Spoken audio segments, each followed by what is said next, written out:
ต่างที่ในการนำใส่ปุ๋ยหรือว่าพ่อแม่หลังจากพังแล้วมีขอคิดหรือว่าได้บทเรียนดีๆนี่เลยอยากจับจองอยากเอาไปใส่ไปนำใส่เนาะแล้วก็นอกจากปุ๋ยนี่ก็มีสองชนิดเนาะมีชนิดมิตรและก็ชนิดน้ำแล้วก็มีผลิตภัณฑ์ต่างๆเป็นต้นเป็นกาแฟแล้วก็มีหลายอันเนาะแต่ว่าเมื่อนี้ก็นำมาสำเร็จเพื่อเสนอให้พ่อแม่รับทราบเนาะต่อไปขออนุญาตเรียนเชิญทางทงไส้พิซซ่าเพชรเมืองเล่าขอเรียนเชิญเนาะมาให้คำพูดขอชมเชยขอตบมือชมเชยครับ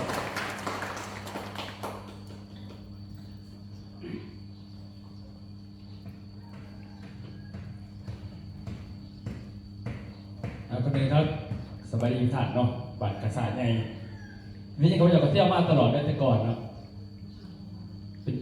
หลายปีเนี่ยบริมาเป็นปี2 ปี3 ปีแล้วบอกบริมาเนาะรู้เติมพระบริจาคเนาะเพราะว่าเขาจะไปเปลี่ยนปุ๋ยไปเย็ดปุ๋ยแต่ก่อนเนี่ยขายยาสมุนไพรแต่ก่อนสมัยก่อนเนาะอยู่ในวงการหลายปีแต่เนาะหลายคนจะเคยเห็นดูเลยเนาะนี่บอดังเคยเห็นบอกแต่ก่อนขายยาสมุนไพรเนาะปัจจุบันนี่คือน้ำปุ๋ยแต่เขาจะเป็นคนเมืองพุทธทองไว้เป็นภาษาหนังสือทุ่งไส้ปีศาจเทพเล่าโรงร้านบอลำเลือกแต่บริเป็นบอลำมันเขาดอกเป็นเจ้าของมุกเป็นเจ้าของมุกเขาจะเป็นเจ้าของมุกแต่ว่าบริล่ำเองเนาะประมาณนั้น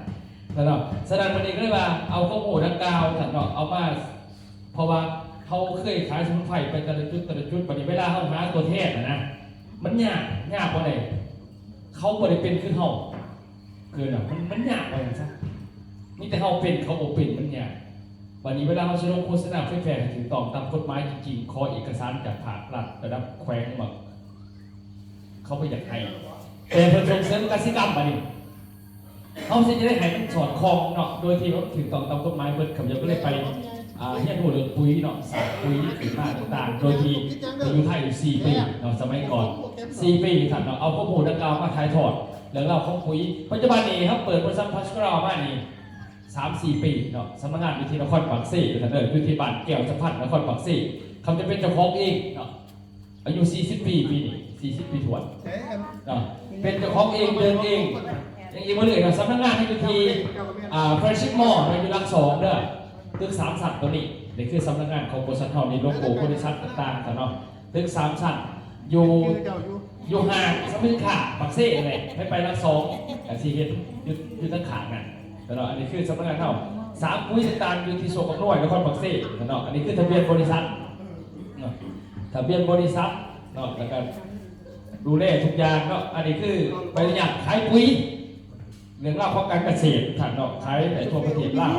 แล้วมีใบอากรผักสินค้ารับเขาต้องออกถูกต้องตามกฎหมายทุกประการแล้วมีใบทะเบียนฝุ่นถ้าไม่มีใบตัวนี้แผนกก็ออกใบจัดการไหนเลยเนาะไม่ว่าต้องมีใบตัวนี้จะคล้องแผนกได้ใบทะเบียนฝุ่นแล้วนี่มีองค์การต่างบริษัทต่างๆเนาะสารสินค้ามีหลายเนาะบ่มีแต่ปุ๋ยเด้อปุ๋ยนี่แม่นตัวเข้า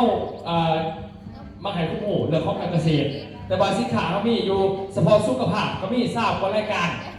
แล้วก็มีสินค้าที่เป็นหานค้าเขามีระบบหานค้าคือว่าพาสโคล่าสอบไปนะมันจะมีสินค้าทุกอย่างเขาเดินตลาดแบบมาม่าปลากระป๋องแบบสีโคราให้มันเข้าถึงง่ายในรูปแบบสากลซื้อมาม่าปลากระป๋องแบบสีโคราสินะแต่ว่าเขาขายผมมาขายมันคือบนขายโดยเต็มที่ตัวเดียวเขาก็บอกขายเท่านั้นเขาขายแบบไหนบางคนว่าเขาเอามาเองจากไทยมาขายทรงให้ห้างมีได้บ่ถือกว่าเขาน่ะบ่ได้เด้อเพราะว่าสินค้าทุกตัวที่มีเขาขายมา40 ปี100 ปีน่ะเขาจดทะเบียนลิขสิทธิ์ไปเพิ่นแล้วเขานำเขาน่ะเขาไปเอามาทับจากไทยเขาไม้เขาได้บางคนบอกเข้าใจเลยนะคือว่าเอาตัวนี้มาขายแล้วก็คอยอยากจะคือเอามาจากไทยรถมาส่งในข่อยนะคอยซื้อเขาอยู่แล้วน่ะรักประโดดบ่ได้เด้อหมายว่ามันมีบริษัทนำเขาจดทะเบียนแล้วเขาไม้เอาดิไม้ทำไรไม้จนเขาก็มีเพื่อนอยู่เลยเขาไม้ขนาดมันเป็นกฎหมายแบบนั้นฉะนั้นเขาจะเอาจากบริษัทน้ำเขาทุกอย่างที่น้ำเขาจากไทยมาสู่ลาว แล้วมาผ่านบริษัทเขาจัดจำหน่ายฉะนั้นเขาจะขายจำหน่ายในรูปแบบสหกรณ์ที่ไหนหมายความว่าอาศัยสัมปทานกันซื้อกินซื้อใส่แต่ว่าทุก3 เดือนเอาเงินมาปั่นผลกันแบบนั้นนะแต่เป็นสหกรณ์ของบริษัทก็เป็นสหกรณ์ของบาทบริษัทก็จะมีนัดหมายแบบใครเป็นสัมปทานใครเป็นหัวหน้าสหกรณ์ของบริษัทเขาก็แต่ละมือวันที่เท่าไหร่บริษัทเขาสิมาส่งอยู่เงินผู้นั้นบริษัทสัมปทานก็มาเอาเสร็จนะแล้วก็ทุก3 เดือนก็ปั่นผลเขาเป็นปั่นผลจากสินค้ามากระป๋องเป็นสินค้าทั้งสิ้น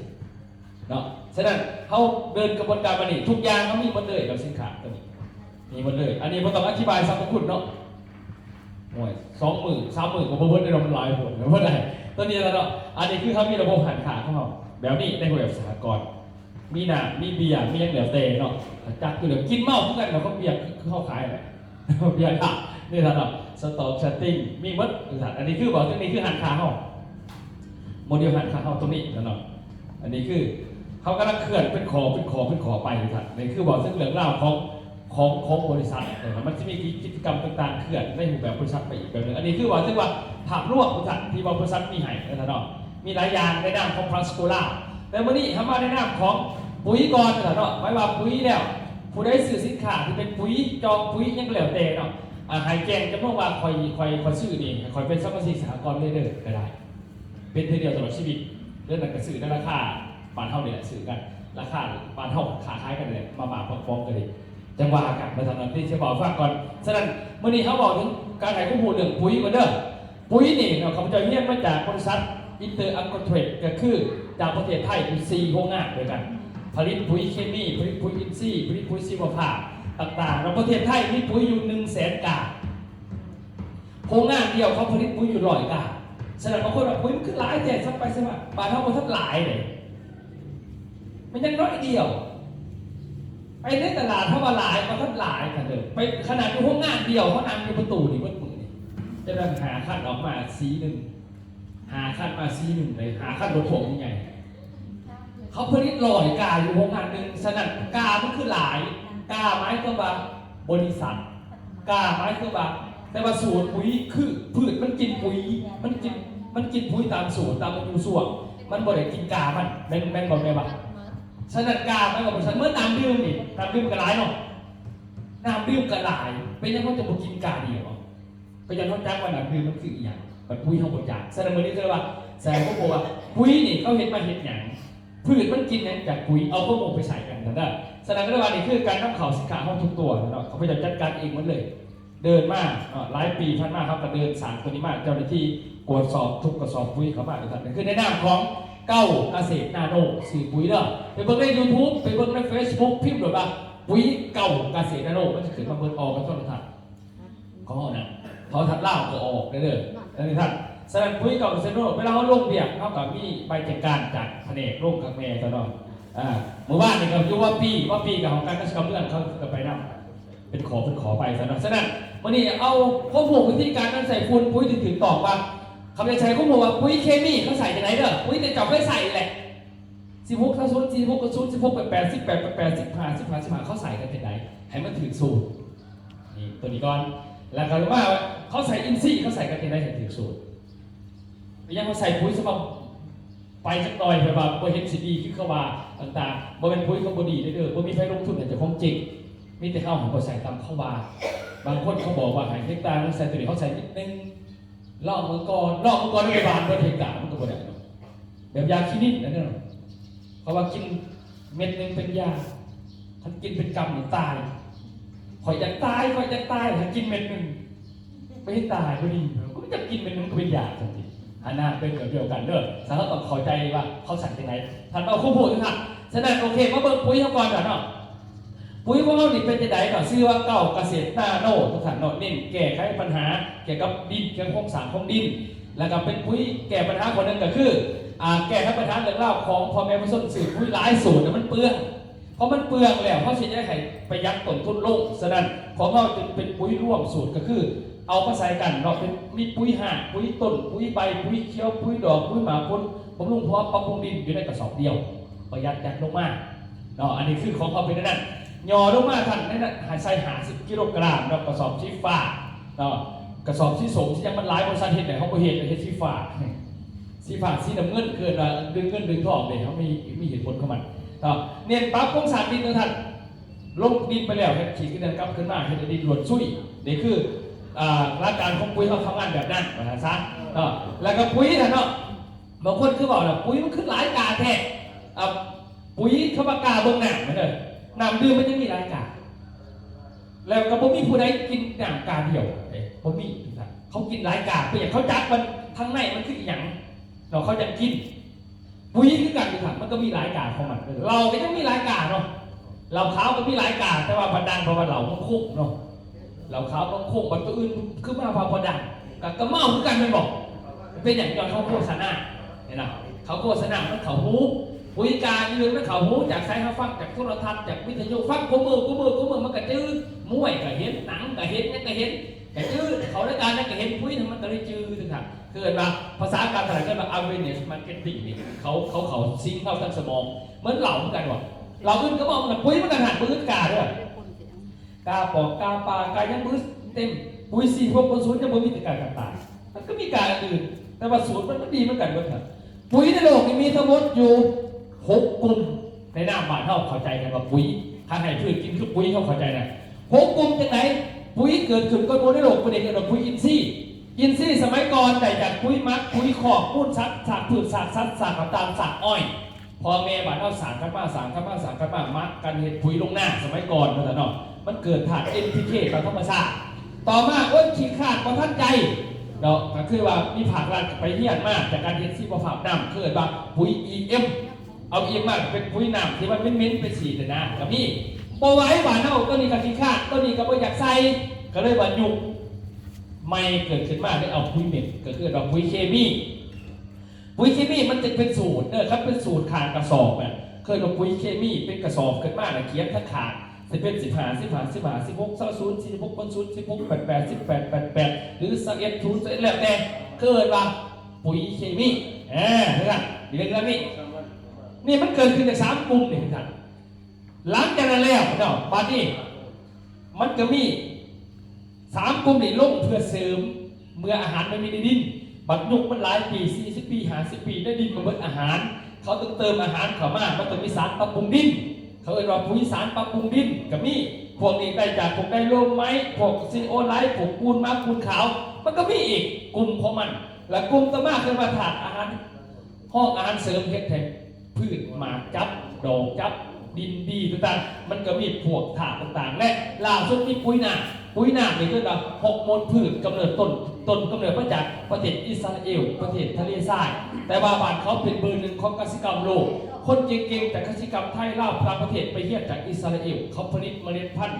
พัดสีสมชี้จะขายตัวลูกจนด้วยแต่บ้านเขาบ่มีฝนตกเขาใส่ปุ๋ยหน้าในการพ่นหัวเสือมันแต่น้ำเข้ากับน้ำทะเลใส่ไปเลยต้องไปซื้อน้ำแพงๆมากแสดงฝนบนสมัครเท่าไหร่เขาเลยมาปลูกพืชจากหัวเสือปุ๋ยหน้าในบ้านเขาก็เลยกำเนิดมาโลกนี่มีปุ๋ยเท่านี้ที่ห้องเห็นเต็มตลาดเลยนี่ได้แต่ปวดหัวนี่จะบริจาคเดี๋ยวจะปวดหัวบอกว่าจะปุ๋ยน่ะจะยกยางไปนี่ยางไปตลาดยางไปห้องหมอแต่ไปถามคนเข้าใจยาไปซองเลยยาที่หลายแต่ก็ปวดหัวน้ำเจ้าแผลด้วยไปกินแต่นั้นไม่แต่งสีดีมีจาดีกมูในโลกว่าให้ไปฟังหมอเขาที่หลับเลยเขามาเข้าบริจาคเขาจะกระจกเป็นอีหยังโบกคอยคนที่จัดเนี่ยแม่บอกใช่เขาอธิบายบนยาบนในห้องยาบนห้องหมอเขาบนอธิบายจะฟังได้ไม่ว่าเท่าไหร่หลักการมันการเดินเคมีปุ๋ยก็เหมือนกันมันเนี่ยจะหมอกับยังถือตอนไหนพอเป็นผสมกันเองมาเนี่ยเขารีดได้ดังนั้นที่ขอมาจัดฉะนั้นปุ๋ยมันมีเบิกแต่ปูแต่พอแต่แม่แต่เด้อสมัยปลูกมาห่อก็มีพวกนี้ก็เป็นปุ๋ยขี้หมูขี้งัวขี้ไก่ปุ๋ยปั๊บแต่ว่าพวกนี้ NPK มันน้อยเนาะฉะนั้น NPK เขาเลยนักวิชาการได้มาวิเคราะห์ว่าที่จะ NPK มันสิมาตรฐานก็เลยมี16 9 0 46 0ผลนี้มากจะเอาเคมีมาเฮ็ดนะถ้าเข้าใจที่จริงเนี่ยพื้นฐานมันมีขี้หมูขี้งัวขี้เป็ดไก่แต่มันไม่สูตรใดจะใส่หมวยเด้อสูตรของขี้หมูก็ให้ใส่พืชกินหัวขี้งัวใส่พืชกินใบขี้ไก่ใส่พืชกินหมากกินผลใส่สลับกันกับวงหน้าใส่หลายปีไปกระจืดที่กันฉะนั้นนี่คือ ให้บอกเป็นยังหน้าตีบานสมัยก่อนขี้งัวขี้ควายมีของก็ขี้ควายรัดมันก็เขียวพอเขียวจะได้เนี่ยขี้งัวขี้ควายมันเป็นผืนใบมันเป็นปุ๋ยใบเนาะฉะนั้นเมื่อหายไปมันเขียวแต่หมากพอคอยดีได้หมากมันรีบเบาเห็นบอกฉะนั้นถ้าเราอยากใส่ขี้ไก่หมากพ้นรีบมานี่ท่านหัวกับนี่มันมีขอนี่ในเบอร์ท่านใส่ไปเลยล่ะวันนี้สารปรับปรุงดินสมัยก่อนเห็นดินมันสีงามขึ้นโปรแพคเคมีสมัยก่อนก็ไม่ต้องไปใส่ยังหมากใหม่สมัยก่อนสูตรธรรมศาสตร์มันมีขี้แกบแกบเข่าดินตอนนั้นมันเพ่มันเสียมันถอยเอาขี้แกบไปลงบนตรงสื่อปุ๋ยใส่มันก็ขึ้นมากแต่ท่านคิดคือกันว่าป่านี่เขาใส่แกบใช่หรอมันมีอะไรผมมีบ่อในแกบมันบุญเลยเพ่สัมปะรดจะขายสัมปุ๋ยนี่มันขนาดแค่ขี้แกบไปซื้อนะอันนี้คือเรื่องเล่าแต่สนะให้เขาใจว่าเป่าไม้การใส่ปุ๋ยเขาสื่อปุ๋ยไม่เห็นอย่างก่อนบานเท่านี่ท่านปลาเขียวจะเกิดบางงามเนาะขั้นเขียวนี่คืองามเป็นจริงมาเป็นไหนพืชหลายพืชมันเป็นเขียวกับงามต่อไม้ของการปลูกพืชมันต่างกันคือกันปลูกหญ้าเขียวงามปลูกพ่อชิ้นไข่เขียวงามแต่เขานี่ช่วงเขียวมันวิทย์ซื่อวิทย์น้ำวิทย์ฝนวิทย์พญาวิทย์ก่อนหลังเกิดอะไรเขียวของงามเนี่ยเขาดามก็ต้องเรืองก็ต้องแข็งต้นก็ต้องแข็งแบบเป็นหมาก็ต้องเรืองขั้นตอนมันเข้าไปจะให้เขียวกับงามปูเขาก็ขึ้นแบบปูพักแต่มันก็บ่ได้แล้วฉะนั้นถ้าเราเขียวจะซื้อทันขี้ง่วเขียววันเดอร์มันก็ไปซื้อปุ๋ยอื่นเขียวเหมือนกันนี่เคลื่อนปุ๋ยเขียวนี่เขียววัดทันเลยนี่เขาขายจังสิ่งกับเขียวขึ้นกันก็ทันเด้อแต่ว่าถ้าเราเห็ดปรุงสูตรพิษมันก็เกิดพยาธิเกิดพืชเชื้อราเกิดขึ้นก็มีฉะนั้นทุกท่านเข้าใจว่าวัตถุประสงค์ของพืชเราปลูกเอายังเอาหมากเอาดอกเอาหัวเอายังเขาต้องเข้าใจไม่เท่าเลี้ยงลูกนี่นะเลี้ยงมาแล้วนี่เป่าไม้อายุซ้ำนี่เขาต้องให้มันกินยังมันจังสิงามแบบไหนตอนเด็กๆมันก็งามเนาะเด็กๆช่วงนี้งามมันอ้วนเนาะถ้าเด็กอ้วนขึ้นหนามุ่นพอโซนเด็กงามเนาะเขาไม่เป็นสาวเป็นแบบนั้นได้หนักบ่ตอนมันเป็นสาวจะเอาหัวพ่องของเงินหนามุ่นมัดผมจุกทรงอะไรจะทำแบบงามมาดิบ่งามเลยมันบอกใช่ไหมครับว่าคนก็คือผืนคือสัตว์มันจะงามไม่สวยมันควรจะงามเขาเห็นอย่างการไห้ปุ๋ยไห้ฝุ่นไห้อาคือการในทางเดินฉะนั้นทำมาเบิ่งตัวนี้เสียเขาใจเขาจะให้พิซซ่าขโมยเด้อทำชิ้นตัวเองนะเขาเรียกว่าปุ๋ยเขาจะดีกว่ามูเด้อเขาดีกว่ามูมันกับกุ้มมาไปเรื่องปัจจุบันเขาก็ดีของเขาดีจะได้ซื่อๆน่ะแต่ให้เขาใจก็หมู่กันว่าเขาเห็นปุ๋ยไม่เห็นอย่างเคมีท่านเด้อเคมีนี่ก็คือมันเป็นปุ๋ยมันเป็นยาฉะนั้นมันจะออกแบบสูตรแต่ละสูตรใส่ตามส่วนของพืชส่วนน้อยสูตรหนึ่งส่วนกลางสูตรหนึ่งส่วนใหญ่สูตรหนึ่งบอสมัครใส่สลับกันได้นะครับเคมีฉะนั้นปุ๋ยมีหลายกลุ่มมันมีเคมีอินทรีย์ชีวภาพแล้วอินทรีย์ชีวภาพพอมาเป็นอินทรีย์เคมีนี่คือความต่างคันอินทรีย์อย่างเดียวมันโดนเลยเห็นผลตั้งแต่กระลงดินไปเพิ่มเกิดจากเคลื่อนในสิเปื่อยสิไหนวะมันต่างกันอะไรสักเพราะว่าเป็นอินทรีย์และเคมีประมาณนั้นฉะนั้นท่านเป็นยังบัดนี้เขาต้องซื้อปุ๋ยบางคนแบบซื้อแล้วเขาบอกให้เอาฟรีไปบ้างเนาะแต่สิเข้าใจแน่นอนตัวที่มันว่าปุ๋ยนี่มีจังประเภทมันทำแต่เข้าใจได้ว่าเขาสื่อกายนักยาเรื่องมันต้องสนใจกายให้สนใจว่าเขาสื่อเอายังจากปุ๋ยมาใส่ต้นพืชของเขาพืชที่ท่านมันเกิดขึ้นก่อนคนจะลงไปนี่พืชนี่มันกินอาหารอยู่3ทางมันกินคือคนนี่แหละแต่มันพืชมันมี3ปากคนมีปากเดียวพืชมี3ปากพืชไม่ใช่แน่มีอยู่5ฝอย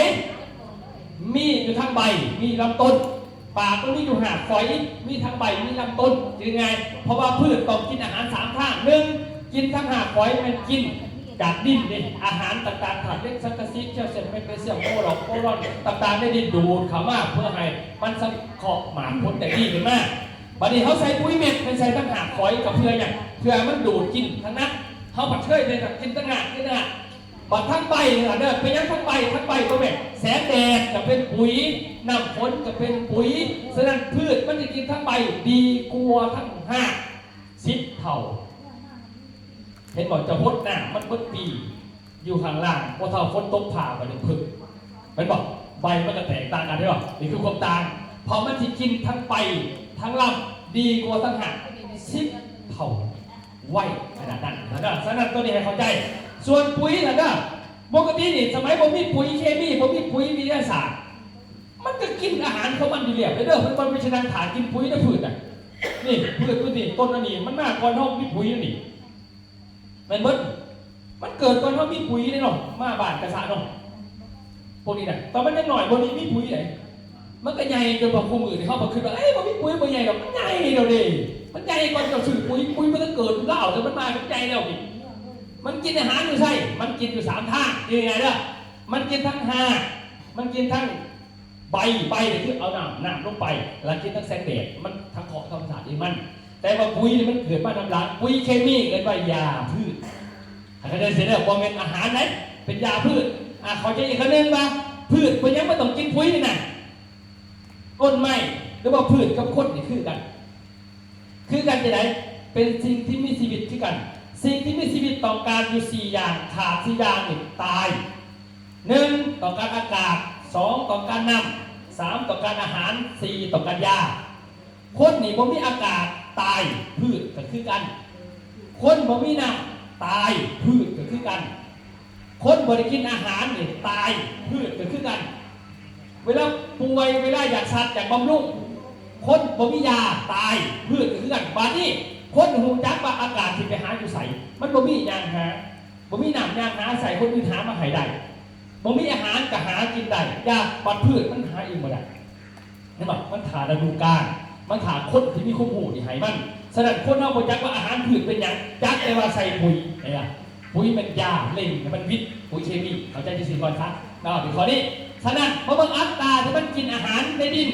พืชมันจะกินอาหารแบบนี้มันกินจากน้ำ25%มันกินจากอากาศ25%มันกินอาหารห้องอาหารเสริมจากดิน45%มันกินปุ๋ยเคมีเป็นยาเพียงแค่5%เท่านั้นอาจารย์ศิษย์มันกินไปหลายบ่เป็นไปใส่พิบัติที่บอกไปเลยเด้อใส่อันถึงแล้วแต่ว่ามันกินไปทำนั่นตัวอย่างคือเท่านี้วานปุ๋ยลงดินไปปุ๊บข่อยเป็นคนรวยกูโมในกระสายใหญ่พิษไผ่ข่อยใส่ระบบพิษเด้อใส่โลดกูหมายคนพิษแต่บาหันไปแล้วปุ๊บพืชมันจะกินแต่5%จืดสินะก็พุ่งไปเลยวิชาน่ะ5%นี่ปุ๊บ5%ส่วนที่เหลือก็คือมันจะตกขังในดิน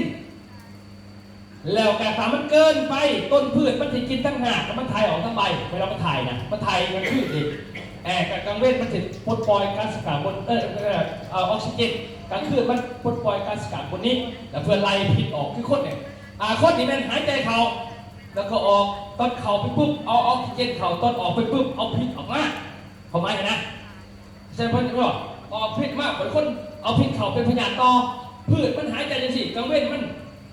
มันเอาออกซิเจนมันส่งออกซิเจนออกก็คือมันก็ปล่อยพิษออกไม่ใช่คือเกิดมันเป็นด่างเลยนะทำไมเขาจังโบราณที่บอกว่าที่จะไปนอนใส่พงใหม่ก็คือเด้อเนี่ยผีสีอัมพอไปดอกตายจากพิษเลยพิษของต้นใหม่มันลงไปแสดงว่าพระเบิ้งนี่เวลาพิษนะเด้อเวลามันกินอาหารกันไปปุ๊บแล้วมันปล่อยออกมาปุ๊บเคมีที่เกิน5%ถ้าพิษมันก็เป็นยาต่อไปมันเป็นไนเตรตติดขาดไม่ไปเลดไนเตรตเป็นอาหารของเพี้ยฉะนั้นเพี้ยมันจะลงเวลามันเกินปุ๊บเพี้ยมันลงจากตรงนี้และตอนมันขาดในดินมันขาดอินทรีย์วัตถุในดินขาดอินทรีย์วัตถุดินให้ถ่ายดินเข้มดินก้นดินดานและขี้กระเดื่อนเกินก็ได้เพราะว่าขี้กระเดื่อนมันมีของกินขี้กระเดื่อนไม่ได้กินดินมันกินอินทรีย์วัตถุในดินฉะนั้นพอได้มีเก็บเก่าต่างๆทำเบิ้งเด้อขี้เก็บเก่าๆที่มันเคยลงมีเก็บมีผงอินทรีย์วัตถุน่ะขี้กระเดื่อนมันสิหลายเพราะว่ามันมีของกินมันไม่ได้กินดินเด้อพวกนั้นน่ะฉะนั้นเขาเข้าใจว่าพืชมันกินแต่5%เท่านั้นใส่ร้ายก็ได้ถ้าเดิมมันคนกินเหล้าเนี่ยกินร้ายมึงไม่หวานเนี่ยแต่เจ้าสิเมาซับเจ้าเมาส่วนถือเอาไปใช้ทีมเนาะเขากินแต่ได้กระตามท่านเนี่ยเจ้าเมาซ้ำทางกายต่อการส่วนถือตรงนี้บุญกระสาใหญ่ปีนี้คอยร้ายปีบริกินปีนี้จะซื้อเหล้ามาจากแกนหลอดหนึ่งซื้อได้เด้อแต่เป็นกินเนี่ยกินสมเมาได้เมาแล้วไงน่ะหากแตกเพราะหากแตกอะมาปริยะแม่งบัดกระเรียนเนาะเขาเป็นพยา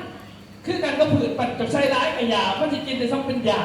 ส่วนทีนี้มันก็หากแตกนะครับเพื่อนพี่มันกลับมามันก็กินมันก็เป็นพยาธิครับนะข้อหมายของการใส่ปุ๋ยนะแสดงว่าปุ๋ยเคมีเขาสอบแบบเป็นสูตรแบบนี้สูตร3ตัวเลขสำหรับปุ๋ยเคมีตอนนั้น40 46 00แล้วแต่หรือ15 16 20 8 24แล้วแต่อันนี้คือแบบปุ๋ยเคมีต้องมีเลขกำกับถ้าบ่มีเลขกำกับบอแมนเคมีจำง่ายๆครับผมเป็นไปเบิ่งยังขึ้นไปเบิ่งได้เลยแต่คิดเองบ่ได้มันต้องมีเหตุผลมีเอกสารมีความรู้มีวิชาตรงนี้เอาเบิ่งปุ๋ยทันเนี่ยทั้งขากระสอบแต่ก่อน15มันก็ได้แต่ไม่บ่ได้ต้องบวกอาหารห้องอาหารเสริมมาเพราะว่าอย่างพอดินมันบ่หักษาไว้นะให้ เขาจะเป็นก่อนเขาจะบวกเขาจะเลขสูตรนี่อย่าไปคล้ายปุ๋ยที่เลยบอกไปเลยมันจะมีเหตุผลของมัน2100 4600มันแปลว่าหยังเข้าไปไหนเบิ่งเด้อมันแปลว่า3ถาดนี้สูตรปุ๋ยมันต้องมี3ตัวถาดเป็นปุ๋ยเคมีเนาะเลขข้างหน้าเกิดว่าไนโตรเจนเลขข้างกลางเกิดว่าฟอสฟอรัสเลขตัวถ่ายเป็นว่าโพแทสเซียมเรื่องภาษาฝรั่งกาลิออมและประโยชน์ของถาดทั้ง3ถาดที่ขังกระสอบนั้นเลขข้างหน้าไนโตรเจนหายไปหายล่ำหายเขียวเป็นยังเลขปุ๋ย4600มันต้องเขียวก็เพราะว่าเลขข้างหน้า46ทั้งกลาง0ทั้งถ่าย0เอาแต่เลขข้างหน้ามันก็เป็นปุ๋ยเขียวขันบวเขียวกับไปเหยียบข้อผู้ผลิตหรือเล่นหลอกผลิตปุ๋ยเขียวมันจะบวเขียวอยู่นะเข้าไปเนี่ยแบบเราเนี่ยกินเราก็ต้องเมาต้องเจ็บหัวก็บ่เจ็บหัวที่กินเอายังหรอกหนามันคือกันน้ำตาลกินแต่กระวานวัดไปวันมาวัดคืนแต่กระเขาโม้ไม่ใช่ใช่คนที่เขาออกแบบมันเป็นนัวก็กินกับดิฉันแล้วมันคงไม่เป็นนัวหรอกฉันไม่เสียบผมก็ว่ามันเป็นนัวคือกันเงินสนั่นปุ๋ยไนโตรเจนคือไห่ใบรับเขียวเลขตั้งการไห่ห่าไห่ดอกไห่คนแข็งแห้งเลขตั้งถ่ายไห่พ้นหลับไห่มาไห่พ้นไห่โดนซากสนั่นเบิ้งผ่าจะเข้าใจได้สนั่นไนโตรเจนแม่นไห่ใบกับไห่สีเขียวฟอสฟอรัสไห่ห่าจับกับไห่ดอกจับโพแทสเซียมแม่นไห่มาไห่พ้นไห่โดนซากไห่ความสมบูรณ์ของพืชฉะนั้นสูตรปุ๋ยเขาใส่กันเขาจึงมาใส่ในซี่เวลาห้องพืชเขาจะใส่สูตร16-20ไปยังเป็นไง16-20ก็เพราะว่าเลข16เป็นเลข20เลข20สูงกว่าเลข20สูงกว่าบานไปปุ๊บเลขได้ไงเลขทำงานเลขทำงานกว่าห้องพืชเพื่อให้มันจับอะไรนี่ก็หมายนะเอ้าห้องพืชปึ๊บขาดดำให้มันจับแต่ได้14 มือมันจับแหละหลังจากพอ14 มือไปปุ๊บเจ้าก็ต้องเลยมาใส่ปุ๋ย46-00พี่ยังคือใส่46-00ก็เพราะว่าไฮใบให้เราไม่เขียวให้มันสัตว์วิทย์นะนี่เพราะว่าตอนนั้นมันเดือดแตกเลยให้สัตว์วิทย์นะไปเท่านั้นเองฉะนั้นอายุการของผืนเด้ออายุการของปุ๋ยเด้อถาดตัวนี้ถาดได้ต้นเจ็ดตัวนี้เนี่ยมันจะอยู่วางไปปุ๊บมันจะอยู่ในเขาในต้นใหม่เท่านั้นในดินน่ะแปลกบ้างอย่างบางคนบอกเขาว่าไปเลยเจ็บมือมันแค่มาเหลือคือสงสัยมันหลอกปุ๋ยใส่อีกก้อนมาเอาจะมาเป็นเนี่ยใช้อีกก้อนโมเมนต์มันอยู่ได้เป็น8 มือกันมันเสียไปพี่ยาปลาเซนตามนจะกินมันอยู่ได้เป็น8 ชั่วโมงกินไปปุ๊บเศร้าปวดได้8 ชั่วโมงไงเกินแต่ไม่อีเมลพอเขาหายแก่อักเสบแก่ฝันฝ่าไปทุกหมอเขาบอกจะคนเป็นจะไปนั่งกินดูนั่งดูเหื่อนนะเข้ามานะเขาบรรเทาไม่ใช่ว่าบรรเทามันบริเวณมันบริเวณเข้ามานะเข้ามา8 ชั่วโมงเนี่ยคือกันก็นี่ไม่ได้เป็น8 วันเกิน8 วันมันจะกลับขึ้นมาอีกแล้วได้จะบอกที่แก่ยังไงบริเวณทั้งกลางอยู่ใน14 มื้อเกินนั่นไปอยู่เอาอย่างไรถ้าเข้ามาน่ะอายุมันอยู่น่ะบริเวณทั้งถ่ายมันอยู่ใน2 ปีฉะนั้นเลขตัวนี้เขาจะมาคอยเห็นปุ๋ยเลขหลายไปยังจูต่อก็เป็นถาดตัวนี้จูเฟื่องถาดนี่เจ้าไทยก็เฟื่องนะค่ะเข้าไปก็เป็นถาดตัวนี้จะไปหรอมันมีน้ำเจ้าอยู่แบบจะเห็นกันมากมันถาดตัวนี้มันไม่เหมือนตัวนี้ด้วยมันเป็นตัวนี้ไม่บอกเขาต้องเข้าใจตัวนี้ก่อนฉะนั้นตัวนี้ปุ๋ยหมาปุ๋ยพ้นมันฝังไว้แล้วนี่ใบใหม่มันต้องลงมาไม่บอกพอลงมาก็เป็นถาดตัวสุดท้ายมันใบใหม่นะนี่ถาดนี้มันนี่ฉะนั้นมันจะอยู่2 ปีเขาจะไปเห็นปุ๋ยเหล็กตัวหลายเขาหมายนะโอเคฉะนั้นต้องสูตรข่าวท่านห้องผืน46-00เลน46-00สูตรมันจะแทกเวลามันถือผ้าม่านจะต้องใช้สูตร16-88มาอีกหรือ18-88เป็นสูตรเคมีแล้วเวลามันเริ่มถอกพ่วงเข้ามาปุ๊บเจ้าต้องใช้สูตร15เพื่อให้หมากมันมีน้ำหนักดีหมากมันงามมันไม่ได้เขาเลือกตัวเด็กตัวนึงนะแต่โรงงานเขาไม่ได้สอนในไอ้ที่เขาใส่กันเนี่ยเขาไม่ได้ใส่ตามสูตรเขาใส่ตามนั้นเงินในกระเป๋าแม่นปะเขาใส่เงินกระเป๋าเขาไม่ได้ใส่ตามสูตรนี่คือสูตรของปุ๋ยมันเขาใส่ในซี่กับเขาเด้อใส่เบิ้งได้ปะใส่เบิ้งว่ากากระต่ายเขาสอนแต่มันมีวีดีโอให้เบิ้งแต่กันหน่อยนะถ้าเขาใจก่อนฉะนั้น3 ถาดอีกขาดบ่ได้แล้วถามน้องโมเมนต์ว่าให้ทีมได้ทีมเคมีบ่ได้พี่ชายใช้มาขาสิวภาพบอกว่าจะทิ้งรถเคมีบนใดคือคนเป็นเบาหวานนี่นะก็ทิ้งรถน้ำตาลจะกินน้ำตาลได้เห็นบอกจะคืนกระเมนก็เราเนี่ยเขาถามว่าน้ำตาลมันอยู่ใส่โมเมนต์ไปซื้อน้ำตาลมาต้นพิมพ์แมนแต่ว่าโคตรเท่าเนี่ยใหญ่บ่ได้ครับเพราะใส่น้ำตาลให้กันเสียงไม่เหลือเขาจะเด้อ เขากินเขาไปทุกการกินคาร์โบไฮเดรตเข้าไปถาดแป้งเข้าไปมันมาแปลงเป็นน้ำตาลให้เขาไงมันเป็นเขาไปมันจะเป็นเขาเม็ดออกมาเป็นมันแม่เนี่ยก็หมายเนี่ยมันเป็นบดพันกับเพาะออกมาน้ำสายอ่อนตัวได้เสียทรงเขาไม่ใส่แกตัวได้สายอ่อนมันดูดมันเป็นน้ำตาลเขาพนักน้ำใสน้ำตาลเป็นคนไงคันผมมีน้ำตาลเจ้าอยู่คนได้ผมมีแห้งเห็ดยังพอหมายหนอกพอหมายน่ะแต่จะบอกว่าจะเป็นเบาหวานอยากกินน้ำตาลก็ถือเขาเล่าแต่น้ำตาลมันกินเสร็จเขาก็ไม่ไอ้บอกเขาจะบอกให้กินของใหม่ยังหมายเพราะว่าน้ำตาลมันหลายเขาเรียกว่าเห็นยังสิเกได้เพราะว่าปัญหามันของร่างกายคนคือคุ้มจากตับอ่อนถ้าตับอ่อนจะคุ้มบ่ได้ผลิตอินซูลินเพราะพันน้ำตาลบ่ได้เจ้าชีวิตนี้ก็คือเก่าแสดงต้องบำรุงตับอ่อนความหมายแล้วมันจะซอยนะคือกันครับปุ๋ยเด้อคันบ่มีในตัวเจนคือใจบ่ได้แสดงว่าบ่ให้ทิ้งปุ๋ยถึงบ่ได้เลยหมายก็ว่าบ่เป็นให้ทิ้งเคมีบ่ให้ทิ้งแต่ว่าให้ลดปริมาณลงเพราะว่าเขาใส่มาหลายแล้วทำไมน่ะใช้มา35 ปี 40 ปีเดี๋ยวนี้มันเชื้อจะเพียเขามากใช่ป่ะแสดงถาดรัก3 ถาดแต่ว่าเด้อขาดบ่ได้เด้อต้องไปใส่แสดงว่าเบิ่งเขาจึงขายเลขอีหลายในตลาดมันเพราะฉะนั้นคือหลายมันเป็นอาหารหลักทั้งคนกับแม่นเขานำของกินเขานำของกินเขานำของกินเพราะนั้นมีแต่เขานำของกินแก้วกันไหนนะจะเจ็บมันเขากินแก้วกับยาเพราะจะมีเข่าก็คือข่อยดักกินปนเขาจะมีเข่าเขาก็ได้ไม่บอกเป็นอย่างมันกินเขาที่ซื้อมันบอกว่าอย่างกินเป็นหรอคนเดียวแสดงว่าตัวรักคือเข่าไปเป็นต่างๆรักกันกันเด้อฉะนั้นปุ๋ยเคมีถ้าเบิ่งเด้อถามเป็นตัวเลขกระสอบไปได้เคยเอาปุ๋ยเคมีหลายกานะกาเกียกาโปงจับกาเผ็ดนี่เป็นปุ๋ยพูดนะกาต้นไม้ก็มีกาเนี่ยก็มีปุ๋ยไหนแต่ปุ๋ยพวกนี้มันอยู่ในโครงการแต่ว่าปุ๋ยจะหัวจักบดในสายตาเรามีแต่ปุ๋ยนี่เท่านั้นแม่นบ่ไปยังคือจักเพราะมันยางไปในตลาดเดี๋ยวเขาตัด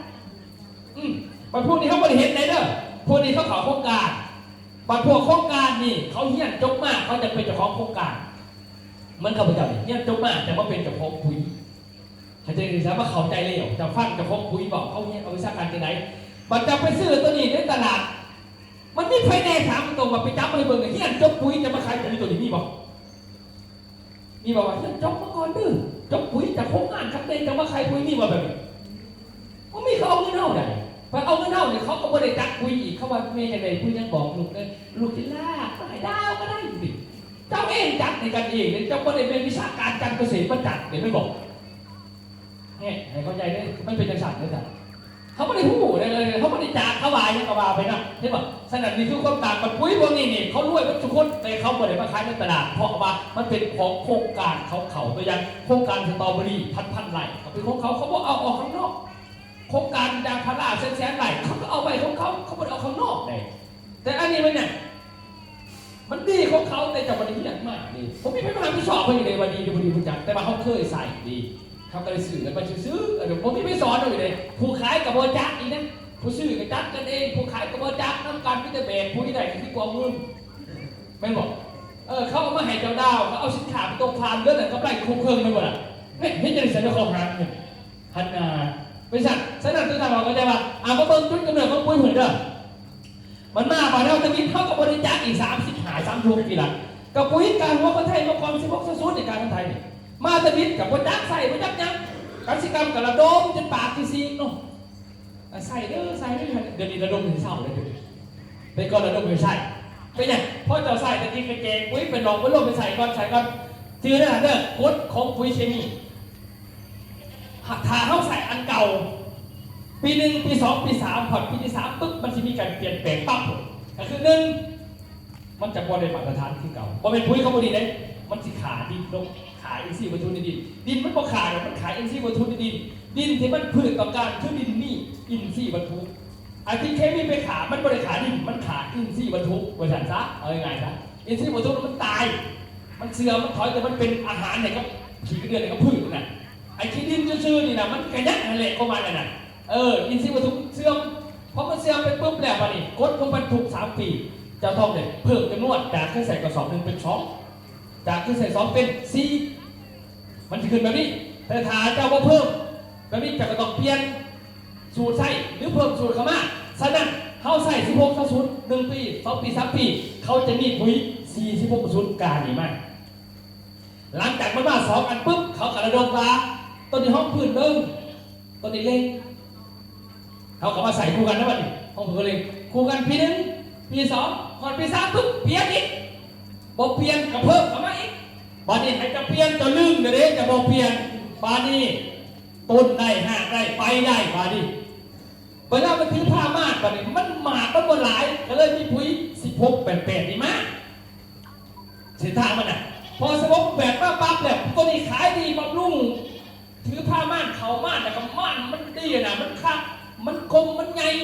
ก็เลยพ่อกานี่เห็นมาขายกาอันนี้ก็ก๊อปปี้เพราะว่าก๊อปปี้สูตรผมเป็นอย่างเด็ดแต่ว่าหาก๊อปปี้กากฎหมายพอ16 88ขายดีปุ๊บหมอนี่ก็เห็น18 88ไปได้บอกหลังจากนั้นได้บอกจังนี่อีก3 ปีจะมี15ที่ก่อนกับบริบี้ได้นี่พออย่างเพราะว่าหลังจากนั้นมามันบ่อยากได้มามันจะรีบมามันบ่อยากมีน้ำหนักเขาได้เห็นปุ๋ย15ครับอันนึงคนประเทศใดที่ดินยังดีคอยบ่ใส่ปุ๋ยดินคนดีดินคนดีเขาว่าดินดีก็ตามแต่ให้ใส่ปุ๋ย15ไปเด้อแล้วมันสิรักษาดินเจ้าไว้พอถ้าดินดีจะปลูกต้นไม้ทุกปีมันก็ดูดอาหารเบิ่งคือเก่าไปบอกเฮ็ดจะได้สิรักษาไว้อยากให้มันดีเลยเขาให้ใส่15นี่เขาเป็นสิเขาเห็นมากขายเฮาเนาะเฮาก็เฮ็ดนี่ต่อมาตัวนี้ขายดีตัวนี้ก็ได้อีกตัวนี้ก็ได้มันก็ผลิตแกงกันได้บ่ได้15นี่กาซอฟ้ากาแนน4มือตึกปุ๋ยวันนี้ขาย15 3 ปีปุ๊บมันมี16มีอีก16แข่งกัน16ก็นั่งขายดีปุ๊บมันมี18มันขึ้นหลายแต่เห็นบ่ความหมายก็คือเขาให้เฮ็ดเปลี่ยนสลับไปมันจังได้เด้อแบบพวกรักพวกแพงก็สังเกตไงพวกเมียนี่มวนน้ำกันได้หยอกกันได้มันก็ได้ช่วยถ่ายความมันเบื่อกันอยู่คนเดียวพิษกันเนทั้งนองกับเมื่อกับพิษกันกับเมื่อกับหักกันพิษกันลูกลายนี่นะมันเป็นจังสัตว์จะบอกให้เปลี่ยนรสชาติจะสิให้บอกแบบผู้เบาผู้เท้าจีบกันใหม่ได้หน่อยจีบกันโอ้ยกับขึ้นจะเป็นนอนดักตัวผู้ห้องทึบตัวไปซ้ำแต่เจ้าโดยเจ้าผมพอใจมันเอากันมันก็โดยใจโดยที่ตกเตียงไปเลยเนาะมันบอกคือกับเป็นอย่างขั้นไปโดยคือเก่าซ้ำๆมันบ่ได้ขนาดโคตรเลยอันนี้บอกที่เขาผักเขาเป็นเบิ่งอาหารแบบแตงกันเหลวมักกันเหลวเมียนักถาด้วยพ่อเสียเห็นกินแต่กินปนปลาดุกเนาะปนมากับแซ่เนาะให้เมียกินแซ่บมาแซ่เนาะผัวแบบเมียแซ่ตอนเช้ากับปนปลาดุกตอนเที่ยงกับปนปลาดุกตอนแรกกับปนปลาดุกมื้อเช้าปนปลาดุกเป็นจังได๋บัดที่ผัวตกเตียงนี่บัดเป็นอย่างยังว่ามันเป็นต้องการได้ซ้ำๆดินเหมือนกันเวลามันลงคุยกันเขาจะได้มันหลายซ้ำๆฉะนั้นอันได้ซ้ำๆจะต้องเพิ่มจำนวนอยากขึ้นกระแสอันเก่าชัดเจนเนี่ยจะใช้ก่อนแต่จีคูหนึ่ง16กระสุน16มันยังมาได้นี่นะขอใช้คูนี่นะ16 20 90ผสมกันมันยังได้เข้า50กระสอบมาคอยพี่นี่คอยใส่กัน2เข้าก็ว่าจะอร่อยกระสอบมันไม่ได้50ที่เก่าแปลกป่ะไม่หรอกมันเป็นกราฟใส่เก่ามันผันลดลงมาดิแปลกป่ะเพราะว่าทะลุแบบมันกินกับปุ๋ยเด้อปุ๋ยมันกินแต่หาเปอร์เซ็นต์ดินพืชอ่ะแต่มันมีปัญหาคือจะใส่อันเก่าซ้ำนั้นมีปัญหาเกิดขึ้นเลยนี่คือกฎของปุ๋ยเคมีนี่เราฟังได้ทันเด้อฉะนั้นพอเขาจะมีปุ๋ยหลายสูตรป่ะหลายสูตรมากพอเปลี่ยนแต่บรรจุมันต้นบัดนี้มันมี0060มาโมนี่เฮ็ดได้โมนี่ก็เฮ็ดมาเรื่อยนี่ปุ๋ยคือจะปุ๋ยเต็มที่เต็มแดดเลยสั่งเบิ่งสูตรมันต้นแล้วบรรทัดปลูกมันอยู่ว่าแม่ปลูกเงี้ยเนาะมันต้นนี่บรรทัดปลูกไม่ตั้งปีเลยนะครับผมจะปลูกพอจะบอกหาปีจะหอดเลยเนาะสังเกตเด้อมันต้นนี่เป็นพืชอันเดียวที่ปลูกไปหาปีขึ้นแล้วดินจืดเบิดแล้วก็เชื้อราลงคือเมื่อปักซองแควงจะประสานแต่ก่อนตอนสมัยกาแฟมันราคามันต่ำเขาเอามันต้นมาปลูกเดี๋ยวนี้เมื่อปักซองแควงประสานหามเข้าระดมคนปลูกมันต้นจะระดมออกพอว่าเข้าป่าหายพืชเศรษฐกิจก็คือกาแฟมุ้ยเขาที่ขายกาแฟตั้งนึงได้คือว่าเขารวยจากกาแฟมาแล้วนะน้ำโปรแดกก็ไล่ลงมาตรงๆแต่เขาจะเอาสหกรณ์ลงไปซื้อแทนนะแต่มันลงให้เป็นเหลือเป็นหลากก่อนฉะนั้นเขาหายระดมนี้มันคือถัดให้ไปปลูกวันใหม่ปลาซองปลาไห่กาแฟกับผืนพักที่เป็นโครงการเพราะมันต้นมันเป็นผืนปลูกหัวพ่อหัวมันไหนคนมันดูดอาหารมันกินมันไหวแล้วเนี่ยมันคือถิ่นซาร่าไหวเนี่ยผืนอื่นมีปัญหาถ้ากินเป็นที่นี่ปลูกได้ต่อไปจากเงาได้ไหม ไม่ใช่ขึ้นเอาเพราะว่าดินของเก่าเนี่ยมันคือเก่าใช่เพราะว่ามันถิ่มเสียละไปนี่คือการทำมันต้องแก่นั่นแหละเพราะมันสูตรมันต้นเด้อมันต้นนี่ถ้าเบิ่งเด้อปุ๋ยเคมีถ้าเขาสีใส่ที่ต่างประเทศก็ประเทศไทยแหละสิครับเขาต้องเตรียมปุ๋ยอยู่4 สูตรมันมีสูตร18 46นี่ปุ๋ยที่เจ้าคุ้นเคยกันนี่แหละที่บอกว่านี่สูตรมันต้นเขาจะขายปุ๋ยพวกนี้ให้มันต้นตามสูตรจริงของมันเลยให้ดินดูได้ให้พืชเจริญเติบโตให้ได้ทุกอย่างเจ้าต้องใส่อยู่4 สูตรด้วยกัน18 46 0 46 00 16 88นะครับ0060เวลาเป็นหัว4อย่างมันเป็นผสมกันใส่ได้ก็คือการใส่ตามส่วงของมันว่าสักเดือนนึงใส่ตัวใดผสมตัวใดยับมาจนกลัวเด็กเก็บเกี่ยวเข้ามานะอันนี้4 สูตรตรงนี้วันนี้ปริมาณในการใส่ปุ๋ยเคมีกฎสากลบนโลกวันนี้เขาออกแบบมาว่า50 กิโลกรัมต่อ1 ไร่บัดไร่กับเฮกตาร์ต่างกันถึงไหน6 ไร่เท่ากับ1 เฮกตาร์เข้าใจเนาะฉะนั้นหมายความว่ากระสอบนึงก็หาย1 ไร่ต่อศูนย์ตัวนี้ขั้นเฮกตาร์นึงอันนี้ก็6อันนี้ก็6อันนี้ก็6นี่6มันบอก24 กระสอบต่อเฮกตาร์เท่าเฮกได้บ่ถ้าเอาสุดจริงกันนะนี่เขาจะเฮียนแบบตัวจริงๆมากเขาสิเกตจะได้ทำมันได้ตามนี้โดยใส่นิดหน่อยนะคุยเขาออกแบบมาเท่านั้นบอกไปว่าดีกว่านี้ดีกว่านี้คอยบอกเลยเด้อเขาหมายแบบเห็นว่าดีทำเขาก็ได้นะคอยบอกนะขอแต่ว่าเขาประหยัดลงให้มันได้ตามสูตรจริงนะเพราะว่าเขาจะเอาเหมือนเขาจะต้องใส่สูตรตามนี้แต่ว่าบอกให้ซื้อเหมือนเขาซื้อของเขาแต่ทำไม่ได้ตามนั้นประหยัดเงินเท่านี้นั่นนี่นะคือแผนของพาสโกล่าของเขาเซนโน่เนาะท่านเนาะฉะนั้นตัวนี้ก็ได้ว่าเขาจะเอาตามสูตรที่มันบอกไว้เบื้องเรื่องนี่4 สูตรฟังเขาบอกด้วยฟังการกระต่ายบอกเองค่ะนี่คือเขาโฆษณาเป็นไงสำปะหลังหัวใหญ่เปอร์เซ็นต์แป้งสูงต้องบำรุงด้วยปุ๋ยตรากระต่ายเตรียมแปลงปลูกเพิ่มอินทรีย์วัตถุในดินแนะนำใช้ปุ๋ยคอกเพื่อให้ดินอุ้มน้ำได้ดีขึ้นใส่ปุ๋ยรองพื้นแนะนำใช้ปุ๋ยตรากระต่ายสูตร15 หรือปุ๋ยตรากระต่ายสูตร16 88เพื่อให้ดินสมบูรณ์จากนั้นจะทำการปักท่อนพันธุ์สำหรับการบำรุงมันสำปะหลังอายุ 35-40 วันแนะนำใส่ปุ๋ยตรากระต่ายสูตร15 หรือปุ๋ยตรากระต่ายสูตร16 88ผสมกับปุ๋ยตรากระต่ายสูตร46 00ช่วยบำรุงให้ต้นมันสำปะหลังเจริญเติบโตเร็วลำต้นแข็งแรงมีความสมบูรณ์บำรุงระยะระเบิดหัวมันอายุ 70-90 วันเป็นช่วงสำคัญมากเนื่องจากมันสำปะหลังจะเริ่มลงหัวสะสมแป้งแนะนำบำรุงด้วยปุ๋ยตรากระต่ายสูตร15 หรือปุ๋ยตรากระต่ายสูตร16 88ผสมกับปุ๋ยตรากระต่ายสูตร0060ช่วยให้มันสำปะหลังลงหัวได้ดีหัวใหญ่ได้น้ำหนักเปอร์เซ็นต์แป้งสูงขายได้ราคามันสำปะหลังหัวใหญ่เปอร์เซ็นต์แป้งสูงต้องปุ๋ยตรากระต่ายปุ๋ยอันดับ1ในใจพี่น้องชาวไร่ชัวร์เด๊ะอันนี้ก็สูตรไปนะบอกแต่ละส่วนก็ให้ครูจะได้ไม่จะได้นี่คือสูตรแต่ของเขาเนี่ยจะไหนเขาบอกเห็นได้ไหมของเขาเนี่ยประหยัดลงเลยบอลได้มันเนาปีกายนี่ปีนี้ไปให้เราจะเอาถึงไปใส่ขอหนึ่งก่อนเท่านั้นแหละเดี๋ยวเราต้องใส่นะขอหนึ่งง่ายๆเลยนะแล้วข้อที่2มานี่ก็คือถ้าจะอยากใส่มันมานี่แนะนำเข้าไหนเฮี้ยนมันมากละพืชมันต้องการกินอย่างมันต้นนี่ท่านเข้าใจว่ามันเป็นพืชที่บ่ได้กินอาหารทั้งหากมันเป็นพืชกินอาหารทั้งลำต้นกับใบเพราะว่าอย่างมันสิกินทั้งหากเพียงแต่เดือนที่1เท่านั้นฉะนั้นหลักการใส่ปุ๋ยเขาจริงไหนขนาดมันกินจะต้องคุดออกแล้วก็เอาเป็นปุ๋ยไปห้อยแล้วก็ถมมันจะกินเบิดเพราะว่าบางคนเลือกปุ๋ยเม็ดเป็นยังคือเลือกคือว่ามันง่ายวานปุ๊บเดือดก็แล้วเนาะที่จริงขั้นวานปุ๊บเดือดก็แล้วคือหน้าเพราะว่าเขาวานเนี่ยมันตกน้ำมันบอกปุ๋ยเม็ดมันตกน้ำมันจะละลายมันไม่ได้ให้มันละลายเองเข้าใจสิจ๊ะพอถ้าปัสสาวะมันอันนี้นะปุ๋ยเม็ดไปวานมันต้นนี่นะวานพึ่งไปแต่ก็ตกลงดินก่อนตกลงดินก็แดดหนาก่อน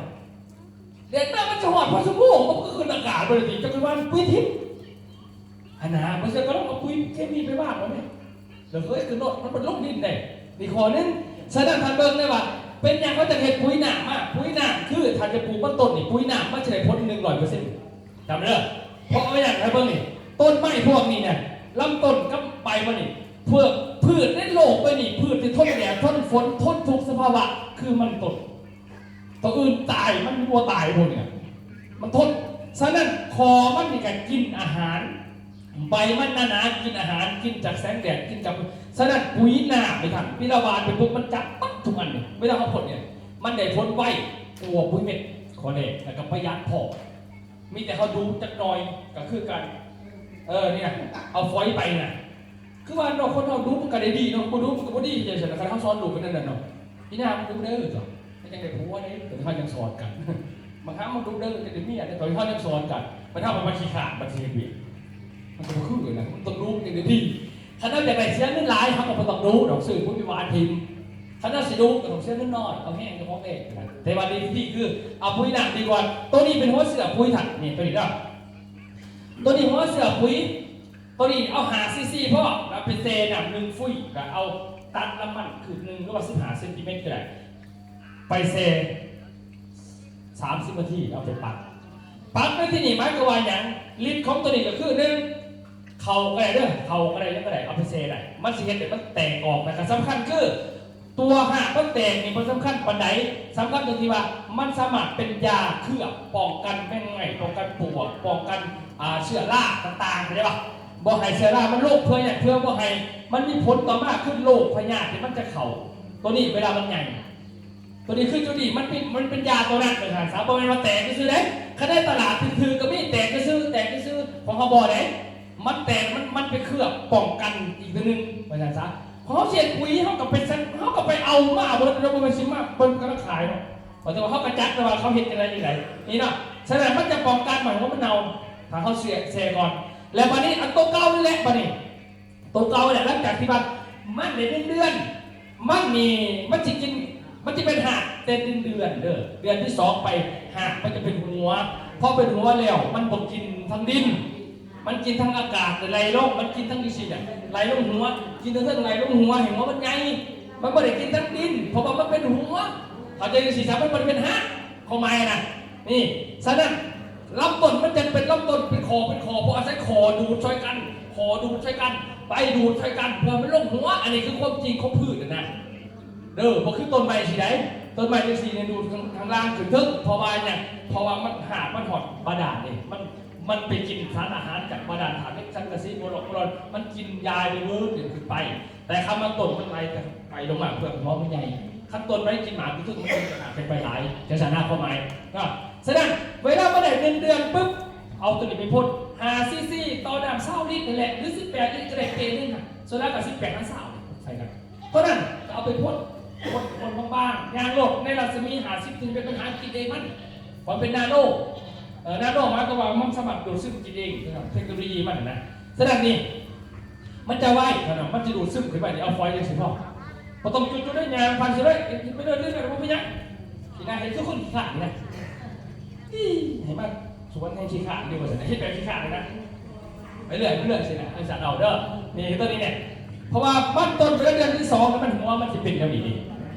เมื่อเป็นอย่างนี้มันจะมาดูดซึมอาหารจากดินเด้อมันต้องการกินทั้งไปกับรับลงมาเท่านั้นนี่มันไหลลงมานี่แล้วมันหาว่าเซก่อนก็ใส่มันเนี่ยมันเป็นตัวป้องกันบ่หายไปมันเป็นอย่างนี้มันป้องกันอย่างนั้นนะเนี่ยป้องกันตัวนี้พอพยาธิต่างๆมันจะป้องกันบ่ให้เกิดพยาธิพวกนี้ได้นะสารนี้คือว่าถึงส่วนของมันต้นนี่ส่วนมันนะบ้านเขาในต่างประเทศเขาจะลงทุนหลายลงทุนหลายบ้านเขาเดือดพัดนะว่าท่านพ่อเนาะแต่ท่านลงทุนทอต่างๆมาใส่พอจะซื้อเศษหนึ่งแพงกับปุ๋ยนะเชื่อเขาจะลงทุนปุ๋ยเขาไม่ได้แพงขนาดนั้นบ้านเขาใช้ระบบน้ำยศเพื่อนเขาลงทุนกับมันเนาะไม่ต้องใช้สารอะไรได้บางคนโอ้ยมันตอนมันถือว่าจะไปเอาอย่างปีก่อนมันก็ยังรวยเลยใช่ปีนี้ก็ยังมันบริทุกที่เขาประเทศไทยกิโลละบาทนะเขาจะไปอะไรใต้มากับโลละบาทก็อยากครับก็แต่บาทนะถูกสมองเนาะคือเพื่อนบอกกับบรรดาพ่อแม่กับสิเข้าใจนะเพราะว่ามันต้นเท่านี้จะโมเป็นผ้าดูดซึมน้ำขึ้นมาจะดูดได้แต่ปีในเลือดเสี้ยวใช่ไหมเลือดนั่นเป็นคือเพื่อนบอกจะกินทั้งคอของรับมันนี่แล้วก็ใบโอ้ปากก็ผืนมันตะกี้ข้าพเจ้าโมโหปากก็ผืนนี่3 ปากเท่านั้น อยู่หากพลอยเนาะแล้วก็อยู่ลำต้นแล้วก็ใบเพราะฉะนั้นลำต้นกับใบเป็นยังตัว100%เนาะมันกินได้100%อ้าวบ่100%นะ2 ปากเนาะตกปากเดียวมาเนี่ยนะหัวมันนี่มันบ่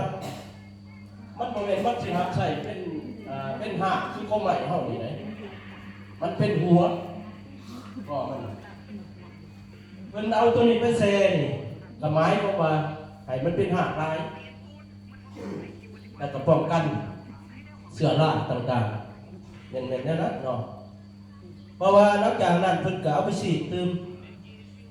เพื่อให้มันงามและมันเป็นสารอาหารดูดซึมลงใส่หัวได้ดีอันนั้นมันพืชเนาะเพราะว่าพืชบรรดาพืชนี่นะมันก็กินอาหารต่างกันคือคงใหม่ก็คือเป็นบอกเนาะต้องดูดแต่พืชไปเนาะและส่วนเนื้อมันก็กินในใบในอากาศในหนังคนอันนั้นเป็นพืชเนาะวันนี้เขาอีกมันก็สิตั้งอีกอันนี้เนาะอันนี้ก็ถูกครับ โอเคเอา8 บาทนะครับมือละ2 บาทเสียงนี่ใส่เลยดิกระข้อแตกเสียงเดียวข้อแตกเลยเสียงนี่มันมีตกแต่ผมจะคนบนเสียงแหบบอกบนมือเป็นเลยเพิ่นแต่ว่ามันอักเสบไปเอาหลายแต่เบิ่งได้นี่มาเบิ่งครับสูตรมันตดเป็นจังซี่สูตรมันต้นนี้กับตัวฟ้าแดงฟ้าแดงเท่านี้เลยอันนี้นี่สีด3 เทื่อได้ต้นนี้ได้2 เฮกตาร์แต่ว่าสีด3 เทื่อได้ขั้นสีดเทื่อนึงรวมไปเลยจะได้เพียงแต่8 เฮกตาร์เอ้ยแสดงว่าเขาสีด3 เทื่อมันจะได้2 เฮกตาร์ข้างหน้าเขากับต้นนี้กับพ่อเป็น4 เฮกตาร์เหลี่ยวหน้าปัจ4 เฮกตาร์ถ้าเป็นปุ๋ยบึกตัวถ้าเป็นปุ๋ยเคมีกระสอบนึงเขาได้เสียเรื่องแต่ว่ากระสอบนึงอัตราเขาหายใส่1 กระสอบต้น1 ไหลเฮกตาร์1 6 กระสอบนั่นก็หมายความว่า6 กระสอบต่อเฮกตาร์บัดนี้6 กระสอบต่อสูตรนึงเลยคันห้องเพื่อนสมมติว่า6 กระสอบเล่นกับ6 กระสอบ12 กระสอบได้ขั้นต่ำสูตรมันเราต้องใส่เท่าไหร่มันก็เป็นหลายเลยนะอันนี้มันประหยัดลงเกือบ30 เท่าเนาะราคาจะฟังก่อนถ่ายกันหน่อยที่มีราคาพิเศษอะไรใช่ป่ะคืออย่างมันต้นทำเบอร์เดิมขั้นตามสูตรมันจะเลือกเป็นพัดต่างๆเหลี่ยมเนาะต่างๆเหลี่ยมเลยนี่เห็นป่ะ30 มื้อต้องใส่คู่นี่90 วันใส่คู่นี่เลยคนละแบบไปสูตรมันนี่1 และ 3 เดือนคู่นี่3-6 เดือนใส่คู่นี่มันเป็นคู่ของมันโมเมนต์มาหันใส่เท่าเดียวเลยเลยจะได้บาดเท่าเปิดหนาก็ต้องไปใส่ปุ๋ยกับพอดีมันเบิร์ดดีมันเสื่อมตอนนี้อาจจะยังใส่หลายอยู่แต่ตอนนี้น้อยแต่กับโบไว้ดอกต้องบาดเท่าใส่ไปใส่ตามใจเข้าเปิดได้แสดงมันต้นแนะนำเด้อปุ๋ยหนามดีกว่าหมูครับก็ต้องไปใส่แต่อื่นเนี่ยเป็นนั่นนี่คือสูตรมันต้นกันเนาะอันนี้มันจากรองง่ากันดินมันเสื่อมดินมันเสื่อมถอยเสือรามันมากประเทศไทยดินเนี่ยมันเน่าเห็นหรือว่ามันเน่าเข้าไปแก่เพราะเน่าได้ตัวนี้เด้ออันนี้คือบาดเราเองเราปุ๋ยหนามต่างๆอันนี้คือมันต้องสูตรมันต้นต่างสูตรมันต้นเนาะนี่มันจะกรอบกูตัวไหนอันนี้เป็นเพราะเสือรักเลยใครพื้นเมียนบนได้เน่าจังใส่เนี่ยเซน้ำเฮงดีป้องกันไว้มันไม่พ้นต่ออีก3 ปีใส่ทีนึงมันสมัคร2 แซมดิ้นได้อีก3 ปีนี่คือจุดดีเนาะนี่ครับโอเคอันนี้คือว่าตึ้งมาเบิ้งหน้าเขาพอดีเนาะหน้าเขาเนี่ยเป็นอะไรสูตรหน้าเขาเนาะสูตรจริงๆของหน้าเขาเป็นแบบใดกันเอาปุ๋ยเคมีก่อนเด้อปุ๋ยเคมีสูตรหน้าเขาเป็นยังสิห้องพืช16:00เล็ง46:0เวลามันถึงท่ามากให้ใส่16:8หรือ18:8แต่เวลามันออกห่วงจิตถอกเพื่อน้ำหนักปัจจุบันห่วงปัจจุบันใช้15นี่คือสูตรปุ๋ยเคมีแล้วเบิ่งการกระต่ายเด้อเพิ่นบอกให้ฟังเด้อนี่ฟังจากการกระต่ายบอกเองนี่ท่านสิเข้าใจไว้เมื่อไหร่ ข้าวในดินทรายกับปุ๋ยตรากระต่ายต้นข้าวสมบูรณ์รวงใหญ่ได้ผลผลิตดีมาชัวร์พื้นที่แดนดินทรายจะมีอยู่ทางภาคเหนือและภาคอีสานดินจะมีธาตุอาหารที่ต่ำเพื่อให้ต้นข้าวสมบูรณ์ปุ๋ยตรากระต่ายขอแนะนำตัวนี้ครับข้าวระยะแตกกอต้องเร่งบำรุงเพิ่มความสมบูรณ์เพื่อให้ต้นข้าวแตกกอดี แนะนำใส่ปุ๋ยยูเรียตรากระต่ายสูตร4600ผสมกับปุ๋ยตรากระต่ายสูตร1618หรือปุ๋ยตรากระต่ายสูตร1688ช่วยให้ต้นข้าวโตไวต้นสมบูรณ์ข้าวจะแตกกอดีข้าวระยะตั้งท้องต้องดูแลอย่างดีเพราะต้นข้าวต้องการการบำรุงเพื่อผสมเกสรได้ดีเมล็ดข้าวเต็มท้องเลือกใช้ปุ๋ยตรากระต่ายสูตร1618หรือปุ๋ยตรากระต่ายสูตร1688บำรุงให้ใบเขียวทนเขียวหนาต้นแข็งแรงข้าวระยะออกดอกรับรวงเน้นบำรุงเพิ่มน้ำหนักให้เมล็ดเต่งได้รวงใหญ่แนะนำใส่ปุ๋ยตรากระต่ายสูตร15-15-15กระต่ายดำเพื่อบำรุงเมล็ดข้าวในช่วงสร้างน้ำนมสร้างแป้งให้ข้าวรวงใหญ่เมล็ดสวย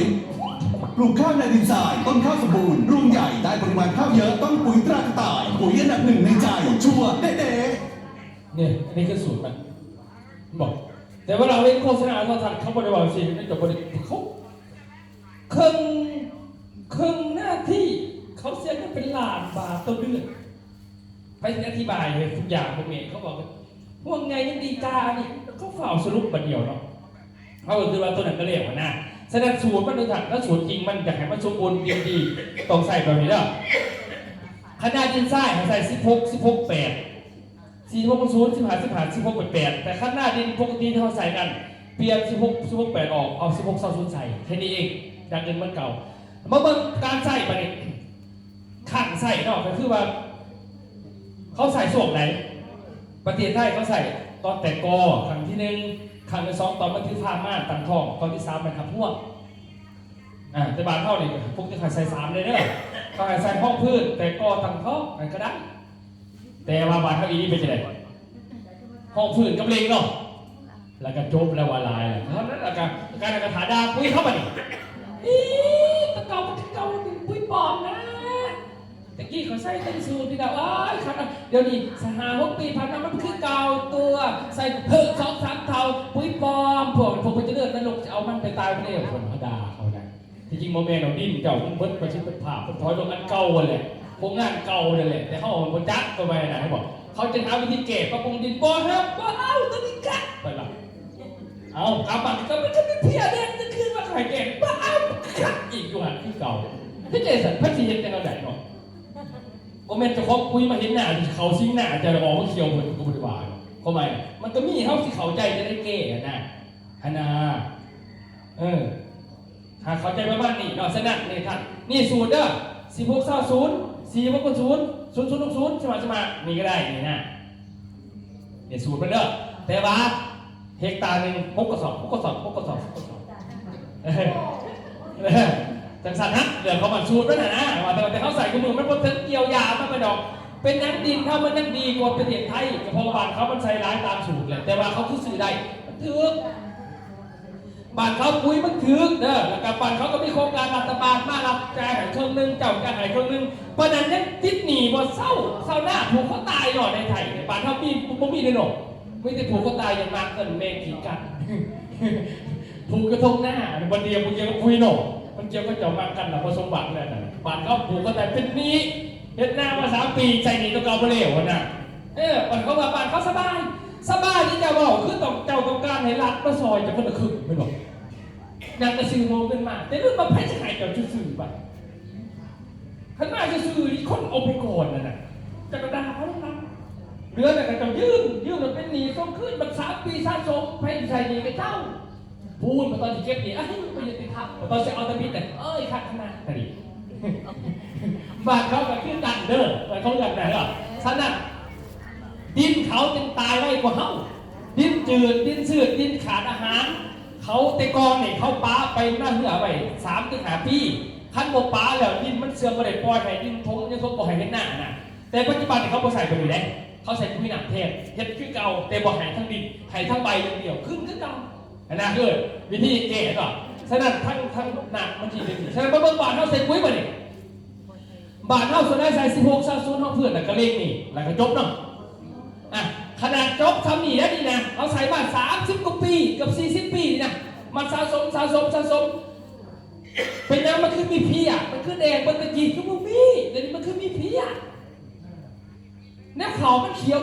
จะได้เลือกกระฉีกดูมันเพียจังไม่มาอยู่มันบอกตะกี้นี่แม่เขาว่าเขามันเขียวแล้วมันมาเนาะมันเดี๋ยวนี้มันทั้งเขียวแต่มันยังมาก่อนเพียมันบอกเอาไปสังเกตเนอะมันทั้งเขียวแต่ของเจ้ามันมาก่อนแล้วมันคือหมักแต่หน้าเจ้า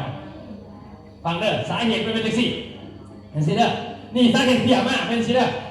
ปุ๋ยพวกนี้นี่นะเขาใส่มันมา30 ปีสูตรมันเด้อว่ามันกล้าเด้อผสมยากล้าเด้อมันกล้าเขาบ่ดีเด้อบ่ซันเพิ่นซันมันเขาของไฟของมันแต่ว่าจะใส่ปุ๋ยแบบนี้ห้องพืช16-0เลน46-0แต่ละฤดูนี่จะใส่นี่ในตัวเจ็ดเพราะว่าบ้านเฮานี่เขียวคืองามคันบ่เขียวแสดงว่าบ่งามเราเฮาคือน้ำตาเฮาเองเด้บ้านนี้จะใส่16%ในตัวเจ็ดตอนห้องพืชเลน46รวมเป็นยูเรีย62%ต่อ1ฤดูมันเกินมาตรฐานเวลาเขาใส่ไปปุ๊บแล้วบ้านนี้เด้อพืชนี่นะเจ้าต้องการให้มันเขียวมันจะเขียวมันอยู่ใน8 มื้อพอ8 มื้อแล้วสงสัยบ่พ่อมันเยอะขึ้นเลยสงสัยบ่พ่อเห็นปุ๋ยยังข้างแล้วเอาอีกเม็ดอีกพอมึงฝากไปบ้านนี้เห็นไหมบ้านนี้มาเมืองบ้านนี้เด้อยูเรียตัวนี้นี่คันเป็นคนกับแม่ขาดแป้งน้ำตาลเห็นมันใหญ่อวบบ้านนี้เคี้ยวแล้วมันอวบพุ่งพ้นตกลงมันก็หนามมันทับคนมากกว่าได้มันลงคือคนอ้วนนี่นะคือคนอ้วนเขากินน้ำตาลไอ้มันอ้วนพออ้วนไปปุ๊บแล้วมันเห็นแต่กระบอกได้เนาะถือน้ำกระบอกได้เห็นน้ำกระบอกได้ที่เราพยายามให้เขาเปลี่ยนเท่าคนแบบเดียวกันได้เขาจะเปลี่ยนเท่าคนในฟังนี่มันสิลงแบบนี้เนาะลงบางคนลงไปเห็นดีนักพลปูสาเกี่ยวพันสิบบาทนะนี่ไอ้ดอกบานี้เขาที่2บานี้ก่อนมันถล่มนี้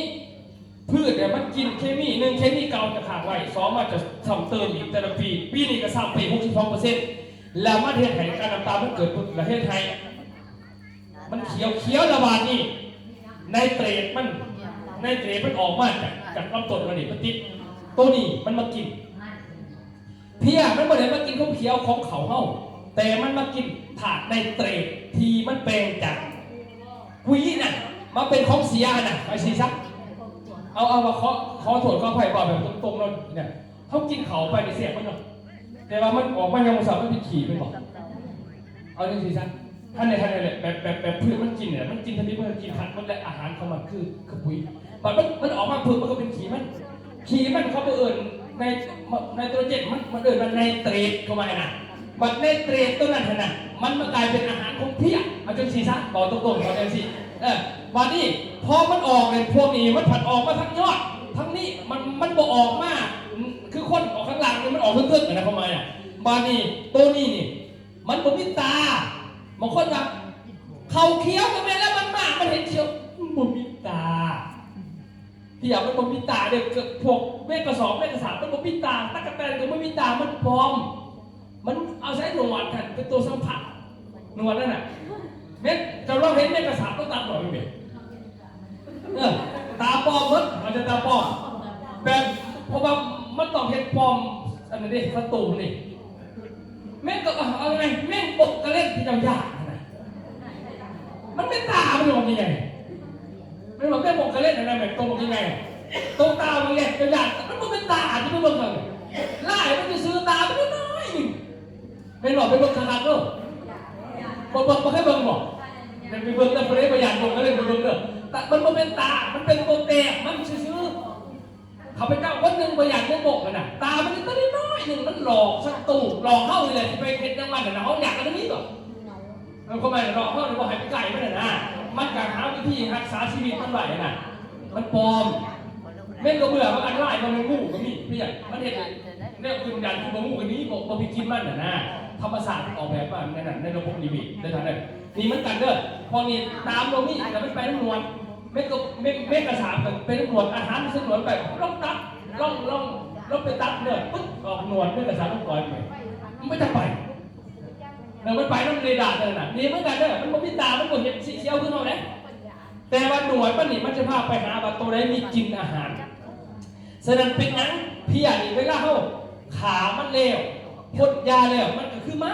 เขาก็เลยว่ายุคเฟซบุ๊กยุคออนไลน์พี่อ่ะมันกับตายง่ายเผื่อมันจัดมันบริเวณเฟซบุ๊กก็หมายกันขึ้นมันจะพอมันมามันบริมาตัวเดียวมันเอาลูกเอาพวงมานั่งมันก็ออกลูกตื้มมันก็ขี่ใช้เงี้ยวใช้ตัวนี้ต้องขี่ใช้เงี้ยวใช้อันที่บัดนี้ประเด็นแห่งพืชเท่านี้มีปัญหาฉะนั้นเขากับชิมิไลแบบนี้มันก็ไปอยู่แล้วชุดถ่ายมากกันต้องซื้อยาไปพ่นไปขาพ่นขามันก็มาอีกเพราะอย่างบนดินยาจอดตรงไหนก็มาตัวเก่ามันตายนะจ๊ะแต่ตัวใหม่มันก็มาอีก เพราะเนี่ยมันไม่มีของกินอยู่นี่เนี่ยมันไปหาของกินของมันต้มตื่นตาเลยยามันเขามีของกินอยู่นะเพราะว่าแต่พี่อ่ะดอกเข้าคือกันตัวอย่างกระบาดกระสะตัวอย่างเลยมากระใส่ในเขามีผู้สาวคนหนึ่งน่ะผัวมันมีแต่สาวคนเป็นปลาบุญสู้ไม่ไหวแต่ว่ามันมีแล้วเมื่อมันบาดมันมีมันรถใหญ่จนกระทั่งมีเบิด6 สีมันมี10 ปอนด์คงแห้งอยู่ในเมืองของมันแต่มันกระสาวง่ายสาวคนเป็นปลาเจ้าขึ้นมาเจ้าก็บอกเพื่อนมันไม่ดีหน้าเลยเพราะว่านะเจ้าขึ้นมาจะมันมีคนมาเอามันหรือเปล่าเอาหน่อย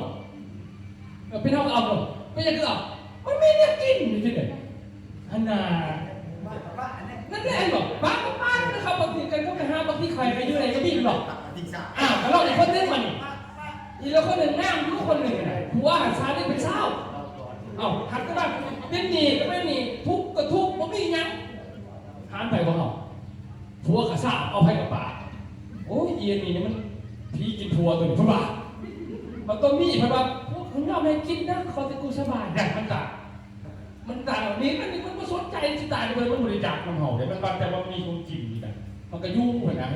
มันบริจาคน้ำหอมเลยจ้ะนี่คือการที่บอกฉะนั้นทั้งหลักเพื่อจะให้เขาลงตัวนี้ลงเดินในตัวจิตลงรถปุยขาวลงแต่บ่งไม่บ่ายเศร้าไส้บอกกันตัวไหนเศร้าไส้ก็ได้เพราะว่าถาดอาหารตัวนี้นี่เป็นตัวรักคือโคตรกับเมนจะเป็นพญานบ้านเขาบางคนพญานได้เศร้ากินข้าวดื้อจะสิได้บอกเขาแล้วไม่ได้จะเป็นเบาหวานเศร้าโลดจะสิบอกแฮ่ให้สิไปเศร้าได้ไหมน้อง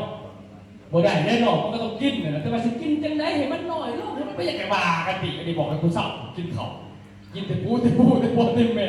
คือการเพื่อนก็ต้องกินปุ๋ยขาวนี่น้ำแต่ให้กินปริมาณผสมฉะนั้นปุ๋ยของเขาเรื่องเวลาสิใส่นี่สิบ่อยฟังตัวนี้นี่นะเขาต้องใส่มันเนาะเขาบ่ต้องไปใส่ตามสูตรนักเลยเพราะห่อนี่แม่นลักๆแต่เขาสามารถใส่3 กระสอบตัวนึงที่ตาได้เพราะไหมนี่คือตาได้ประหยัดลงจากปุ๋ยอื่นแต่ว่ามันรวบตัวนี้ฉะนั้นเขาอยากผสมกับอันนี้ก็ได้ก็คือ1ของเขานี่1 ต่อ 5เขา1 โลเขาหาโลมาผสมกันบ้างก็ได้สมชีวมันชุดกัน15ก็ได้พอเขาบริขายว่ากาอีกเขาขายว่าเอาถาดยังมาผสมยังให้มันเกิดผลลัพธ์แล้วกับแก่ปัญหาดินแต่ประหยัดโลกให้มันถึงสูตรเขาก็เลยเอาอาหารในแต่ละสูตรมารวมกันแต่ว่าเขาอยากเพิ่มเติมตัวนี้ก็บ่เป็นยังเข้าใจนะแต่ถามว่าเขาบอกอยากเอาตัวนี้เขาอยากเอานี้มันอย่างเดียวได้บ่ถ้าเอาตัวมันอย่างเดียวนี่เขาสมัครบ้านใน3 เทื่อใดตอนห้องพื้นในบ้านไปเดียวอีก14 หมู่บ้านอีก14 หมู่บ้านอีก3 เทื่อได้หรือถ้าตัวนี้ใส่ตัวนึงเลยได้บ่ได้เอาตัวนี้ไปใส่คุณ1 ส่วน 1พ่อตัวนี้2 เทื่อบ้านนี้ผลผลิตต่างๆมาเนี่ยมันติ้นก็ดีแล้วมันแก้ปัญหาแล้วมันใส่ปริมาณซ้ำนี้เลยเขาควรจะเป็นต้องไปใส่ที่เพิ่มขึ้นนี่คือความต่างโอเคเนาะเข้าใจประมาณนี้ประมาณเพื่อนหรอกสนับดินกับเสียอีกคือเดี๋ยวเขาเสียมันจะแก่มันจะปั๊บคาพีเอดินให้ปกติคือเขาเนี่ยมันต้องการคาพีเอที4.5มันก็สิปั๊บหายเป็นเท่านี้โดยที่พอหายขึ้นหายลงแบบคนก็มันหายตั้งทรงปกตินะพ่อหมายอาหารต่างๆไข่17 อย่างได้อันเดียวคือที่ดีเด้อฉะนั้นไม่บอกถ้ามันจะแก้ปัญหาได้คือให้อาหารได้ดีกว่าให้เชื้อโรคแบบนี้โรคใบแห้งโรคต้นเต้าโรคกาบปัญหาโรคจุดชี้ต่างๆมันจะมาเกิดโรคแบบนี้ถ้าเป็นปุ๋ยเคมีมันจะมีปัญหาโรคตามมาหลังจากลิดปุ๋ยวัดปุ๊บพอต้นสีเขียวหักเข้าหัวคือเห็นป่ะเห็นหรอนี่หมายความว่าอาหารในดินบ่มีว่าช่วงนี้มันให้อาหารแก่ตรงนี้ได้เข้าใจยังสัตว์นะนี่คือหลักการก่อนนี่ตัวนี้สำคัญเราคัดปุ๋ยหน้าดีชัดเจนเฮ้จากใช้ก็ยังกระไรปุ๋ยหน้าหอมเกศศัตรูไหนเนี่ยคือเขาเรื่องเนี่ยเด้อเขาเรื่องต่างๆเนี่ยมันจะมีสูตรในใส่เขาลงมาปีเขาเห็นแปลงคนรอบเรื่องผ่านมาในบางชุดที่ว่าปีเรื่องเด้อตัวเรื่องนี่ที่มันเรื่องปีกายเนี่ยตัวนี้ใส่ปุ๋ยหนักด้วยการใส่เนี่ยเคี้ยวขึ้นมาเบิ่งมีโอเด้อใส่ตัวนี้นี่เขาเอาวิชาการไปไทยมาสีซอยเพราะเขาจะลงหน้าไปไหนการทุกทีนะครับทุกทีนี่ผมมาแก้ไขปัญหาอาทิตย์นึงแล้วผมมาฉีดเองตัวมันเรื่องไงยอดเบิ้ลครับเบิ้ลนะครับนี่สมัยก่อนเป็นแบบนี้ครับผมฉีดเบิ้ลใหม่ก่อนเกี่ยไฟเป็นแบบนี้นี่ไปอันนี้เป็นความสุทธิเป็นความปีอันนี้เป็นกระเพาะเผินกระเพาะหนักไปแก้ไขในเกษตรกรข้าวบ้านคนมองลึกข้าวบ้านจีดนะครับนะฮะฉีดซุปเปอร์มิกนะครับฉีดสีส้มแกะเลี่ยนะครับก้อนฉีดเป็นยังไงเนี่ยก้อนสีเป็นสีแดง ลือง มันถ้าเป็นแดงเนาะ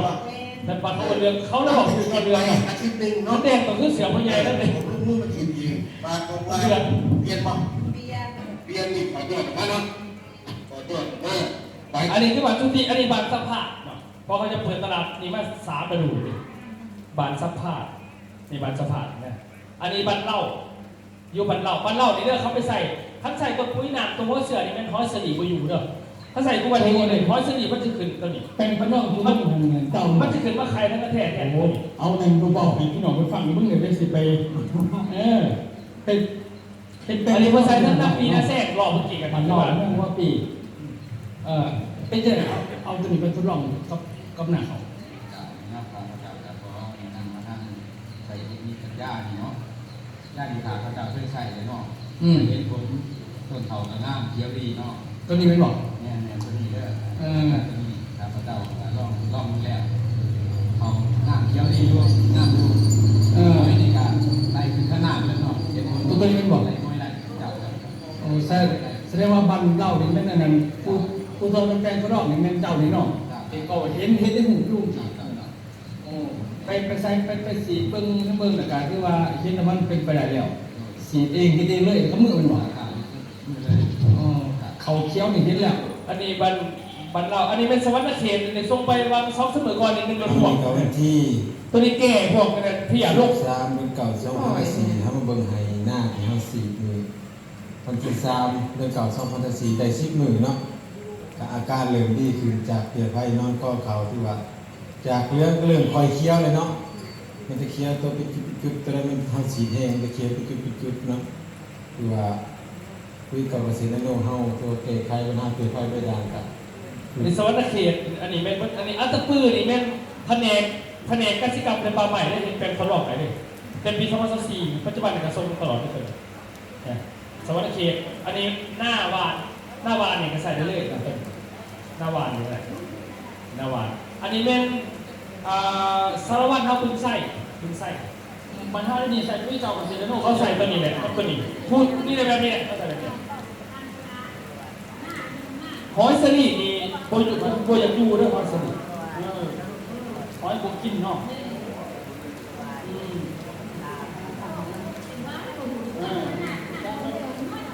อันนี้แม่ตัวนี้เนาะอันนี้คือปุ๋ยตัวนี้วันนี้เมื่อส่งไปแซ่เมื่อกี้เขาเห็นแปลงทดลองอยู่บันผ่าเมื่อกี้ท่านจะบันผ่าเด้อบันผ่านี่แม่นี่ไทยพุซีดิพอจันมานี่พอซีนี่หน้าเราเนี่ยแหละเนาะเขามาลงกับหน้าเราดิเนาะนี่ต้นไข่ข้าวหมูเดือดการน้ำใส่ปุ๋ยนี่ตัวนี้นะนี่ตัวนี้กับตัวนี้นี่ไปลงหน้าเรานี่ตัวนี้12 วันอันนี้ได้20 วันสับแขนเลย20 วันสับแขนแต่ท้ายยังไม่เล่นตัวนี้ตัวนี้ได้25 วันเขาไปยามเก็บของมูลไปอันนี้หน้าเรา25 วันเห็นไหม35 วันใหญ่ขึ้นมากเลย35 วันเริ่มไปนับก้อนเลย35 วันเห็นไหมไปนับก้อต่างๆ30 วันอันนี้มันไปนับก้อแต่ละก้อเนี่ย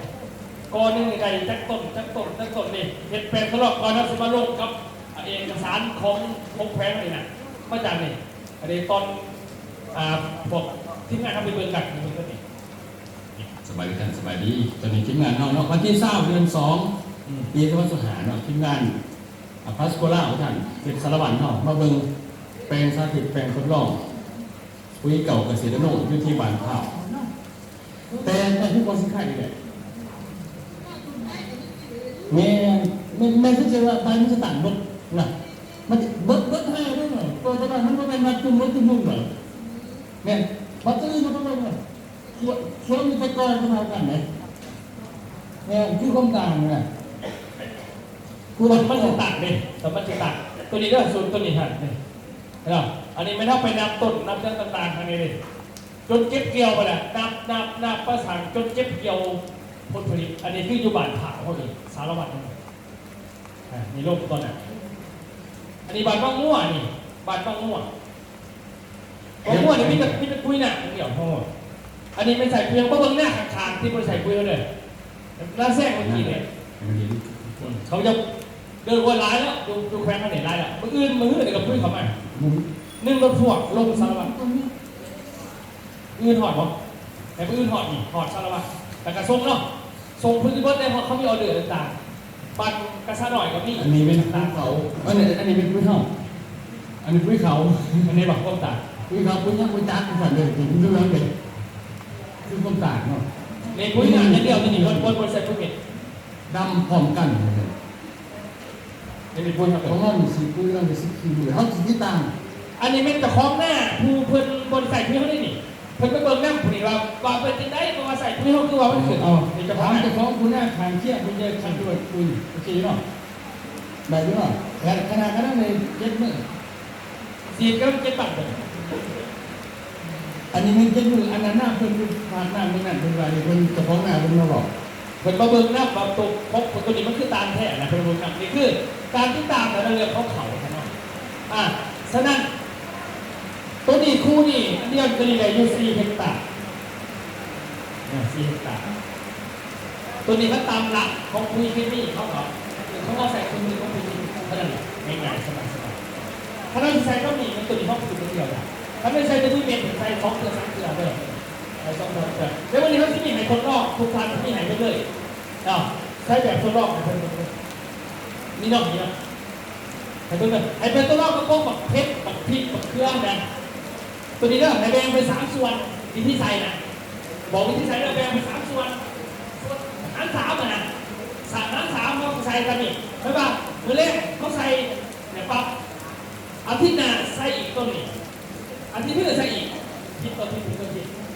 วัน7 มื้อมันจะคิดถึง7 มื้อคิดถึงฉะนั้นอาทิตย์ต่ออาทิตย์ไปแล้วไปเบิ่งผลมันตัวนี้ขายได้หลายเนี่ยผมหมายความว่าจากอันนี้เนี่ยไม่ได้เขาได้ขายคุยได้หลายต้องหายไปแต่ว่าใครใส่ตาบอกได้เป็นฟันผิดมาแล้วไอ้ยามันเนี่ยมันจะผลเพียงเพราะมันกินเดียวเมื่อก่อนกิน3 เถื่อเรียกมาตามดอกกับหมากกับตึ้งจับเหลือตื่นครับใช่คนนั้นน่ะฉะนั้นไม่ได้เขาใส่ในกันกระสอบนึงนี่คือกันใส่3 เถื่อใช่ไหมน่ะฉะนั้นเขาเช็ดได้ภายใน3 เถื่อเขาเช็ดออกแต่ใส่ประมาณไหนเนาะแต่ว่ายี่เทอย่างไรใส่ก็มีเนาะมีชุดเลยมันจะผมมีเนื้อตีอยู่นะนี่จะบอกเขาใส่ผ่านมันพอเขาขายคุยเขาก็อยากให้มีเนื้อตีเดี๋ยวจะซักบางคนใส่ตามเขาตีเขาบอกหักไปเลยพอใส่ตามเขานี่เขากับบอหักเลือดขึ้นกันเลยครับแต่เบื้องเรื่องอันนี้คือโอเคอันนี้คือว่าถ้าคุยเหรอเนาะคุยโอเคมาเบิ้งมานี่มาเบิ้งราคาปุ๋ยราคาเท่าไหร่ราคาปุ๋ยนี่แบบว่าปุ๋ยเม็ดนี่นะปกติปุ๋ยเม็ดนี่เขาขายกันอยู่แบบขั้นเขาสื่อไปขายเขาขายกันที่700,000อีกเป็นกระสอบเนาะบาทนี้ราคาบริษัททรงนี่เขาขายกันที่จริงราคามันกระสอบละ1,000 บาทก็สิซ่าแล้วแต่เหรียญเงินแต่เขาลงมานี่เขาเสียบอกราคาที่เขาขายกันกระสอบก่อนเพราะว่าตอนเขาลงตัวรุ่นเนี่ยโมเมียเขาให้เพิ่นเอาชิ้นเฉพาะลงซื้อได้ให้6,300แม่6,300พวกประกาศหน่อยเขาลงก่อนให้6,300แม่มันอย่างมันเป็นพิษกันเพราะว่าเขาเขาขาย6,300เพราะว่าราคาเงินนี่มันบ่ได้ก็เลยว่าอาญามันก็เลยมันไปพอกันว่าเขาขึ้นได้6,300ก็ขึ้นได้6,500เขาพวกไหนใช่ไหมเพราะราคาเงินมันต่างก็เลยเขาให้6,300มันถือว่าถึงได้บนถึงกับ1,000 บาทที่ได้เดือนนี้มัน6,700 กว่า667,000เป็นเงิน1,000นะอันนี้ให้6,300ที่มันกี่เขาส่งเป็นใจเงินผมจะบอกทุกเมื่อเลยได้จริงๆท่านเอาฝากบอกว่าหรือว่ามวลอื่นบอกอัตราส่วนไทย3 กระสอบต่อ1 เฮกตาร์เข้าไปนะ3 กระสอบต่อ1 เฮกตาร์คัดปุ๋ยเคมี6 กระสอบต่อ1 เฮกตาร์เขาจะแสดงว่าคือเงินตัวนี้แมนตัวนี้เขาขายเป็นตัวนี้เขาจะแถมให้อาจารย์เนาะตัวนี้ราคามันราคามันดีๆเห็นก็คืออันนึงนี่1,500,000กีบอันเดียว8 เฮกตาร์จะไปซื้อเส้นนึงจะลงใส่เฮกตาร์ปกติแล้วลองไปซื้อผู้อื่นก็เห็น1,500,000จะได้จักเฮกตาร์เขาจะสิมาแล้วก็ไม่หนาใส่แบบนี้ก่อนตัวนี้จะลูก8 เฮกตาร์1,500,000กีบเลยแต่วันนี้เขาให้แบบนี้ให้เลยสิเขาให้จะ1,000,000กีบแถมเหรียญนึงแล้วก็6,500,000แถมไปฟรีไปสั่นซะอาจารย์1,000,000เลยก็แถมนี่พ่อตัวนี้เด้อเขาจดซื้อเอา จดซื้อจะเอาจากงานในกระเป๋านะแล้วก็มือเพิ่นผสมปุ๋ยเขาจะกระจายเงินน้ำเพิ่นกับโปรบาทในกระเป๋าตัวนี้เขาจะให้จำนวน6,300นี่หรือราคาเท่าไหร่คือเพราะว่าตอนหน้าไปเขาจะเอาตัวแทนขายดีเขาจะไปลงอีกเราจะมีตัวแทนบาทนี่ก็ว่าไปต้องคอยว่ากันต่อไปนะอันนี้คือรายละเอียดประมาณนั้นนะท่านหน่อยต่อไปอีกนิดนึงสิบอกเรื่องเล่าของกาแฟฟังนะกาแฟของเรานี่เป็นกาแฟสุขภาพเป็นสำหรับกาแฟเรื่องเล่าของจริงๆตัวนี้เป็นของรูปประสาทกับสายตาเป็นตัวหลักฉะนั้นตัวนี้นี่เป็นสมุนไพรนะครับเป็นสมุนไพรบางคนว่าสมุนไพรกับยาดวงมันดีกันจังไหนวันนี้แล้วสิบ่มีหุ่นหมอวันนี้ขั้นสมุนไพรดีนะบางคนสิว่าไปวันนี้แล้วคนสิบ่ตายเขาสมุนไพรดีปานนั้นคนสิบ่ตายแหละบัดนี้เขาคอยถามขึ้นดิวันนี้แล้วหุ่นหมอเต็มที่คนสิบ่ตายต่อไปบัดนี้อันนี้เราเนาะของคนมันสิตายมันก็มีเหตุผลของมันตายเด้อมีสิว่าฟังเขาบอกให้พิจกันได้เพราะเขาคนคันบ่มีความรู้กับพิจกันผู้เบากับผู้มีความรู้ไอ้ผู้สิเทียบกับผู้มีความรู้เฮ้ยพวกเขาไม่มีสมุนไพรวันนี้แล้วคนมันจะตายมันทุยเลยมีทุยอีกมันเขาถามขึ้นวันนี้แล้วห้องหมอเต็มบ้านเนี่ยเขาจะไปเห็นห้องหมออยู่บ้านห้องหมอหน่อยวันนี้คนบ้านแล้วสิบตายแล้ววันนี้เอาต่อไปไฟเนี่ยเขาเห็นแต่เขาหาออกข้ามเขาเลยนมมันรอดนั่งกระมอนเนี่ยมันแต่ว่าครับมันเป็นจังสีเลือดเสียดอกอ่ะเขาไปจะเอาแค่เอาข้อมูลไปถามเขาทำหมอจีนเนาะพอเขาจะไปจีนฉีดเกลือเลยเขาวันที่สี่เดี๋ยวฟังสินะเขาถามมาขึ้นว่าพวกหมอกับพวกหมอเนี่ยมันเกิดขึ้นปีไหนในสมุนไพรเกิดขึ้นปีไหนเขาถามเจ้ามุนจักก็ว่าประเทศจีนก็บอกว่าเฮ็ดลิ้นจือ10,000 ปีนี่นะกับ2,000 ปีมันแปลไปยังเขาถามเขาเนี่ยเขาก็คือว่าโอ้เฮ็ดลิ้นจือ10,000 ปีสิบ่ปลูก10,000 ปีเพิ่นบ่จังสิได้กินทว่าโสมกับ10,000 ปีจังสิได้กินบ่แม่นเด้อความหมายของเขาหันเข้ามา10,000 ปีหมายถึงว่าเฮ็ดลิ้นจือน่ะถือจดเป็นยาจีนยาหลวงขึ้นยาราชวงศ์เลยน่ะตั้งแต่10,000 ปีก่อนเขาถือเป็นยาทำไมน่ะส่วน2,000 ปีหมายถึงว่า1,000 ปีหลังเขาจดมาเป็นยาฉะนั้นมันเป็นยามาแล้วแต่สมัย1,000 ปีก่อนฉะนั้นพวกหมอเกิดขึ้นปีไหนเขาถามเขาเนี่ยพวกหมอเกิดขึ้นหลังเวลาเขาถามขึ้นมานี่ว่าจะฮู้ว่าไอ้น่ะพวกหมอเห็นมาเห็นหยังเขาเห็นมาเห็นหยังแล้วก็สมุนไพรเนี่ยมันเป็นแก่อีหยังเขาถามเขานะเขาตอบเขาไม่ได้เลยบอกไม่ได้ฉะนั้นเขาชี้เทียงเขาตอบมีคำตอบไปน้ำเด้อวันนี้เขาจะใส่เทียงเต็มที่เนาะเขาเทียงสนาใส่เงินหลังนึงเขาเทียงแขกสิเขาขึ้น2 หลักถูกไหมนะใครพูดได้ทันเด้อนี่คือข้าพเจ้าเนี่ยสมัยก่อนข้าพเจ้านี่อยู่กับสมุนไพรมาตั้งแต่ข้าพเจ้าเป็นคนกินข้าวเช้าตั้งแต่อายุ15 ปีคู่มือเขาไม่ได้กินแต่ว่าท่านเมื่อกี้เขาสาวมันมีโรคนึงที่เป็นก็คือที่สะดวกเขาว่าเพราะว่าลำไส้เขาบนขึ้นมูนะวันนี้นี่ส่วนที่ว่ามันจะขั้นมามัน10 บาทแบบมันเหลือมัน2 บาทดีเป็นแท้วันแต่ก่อนว่าเขาไปจากตัวเด็กอายุ23 ปีสมัยตะกี้ไปเยี่ยมสมุนไพรอยู่ประเทศไทยขายสมุนไพรอย่างเดียวในสมัยก่อนเนี่ยขายสมุนไพรอย่างเดียวอยู่ประเทศไทยตะกี้เป็นจ้อยแห่งๆดำๆเลยนะโอ้ถึงเยี่ยงกันคือไหนขันยาจะดีปนีเนี่ยปนีเนี่ยคนสิงห์เปิดเป็นผู้ขายสมัยดำที่จอยเนี่ยยิ่งดีบอลลูคือคุณหมูบะฮานบอกเลยกระยอนเขาบอกว่าเนี่ยก็เลยไปกินก็มันเอง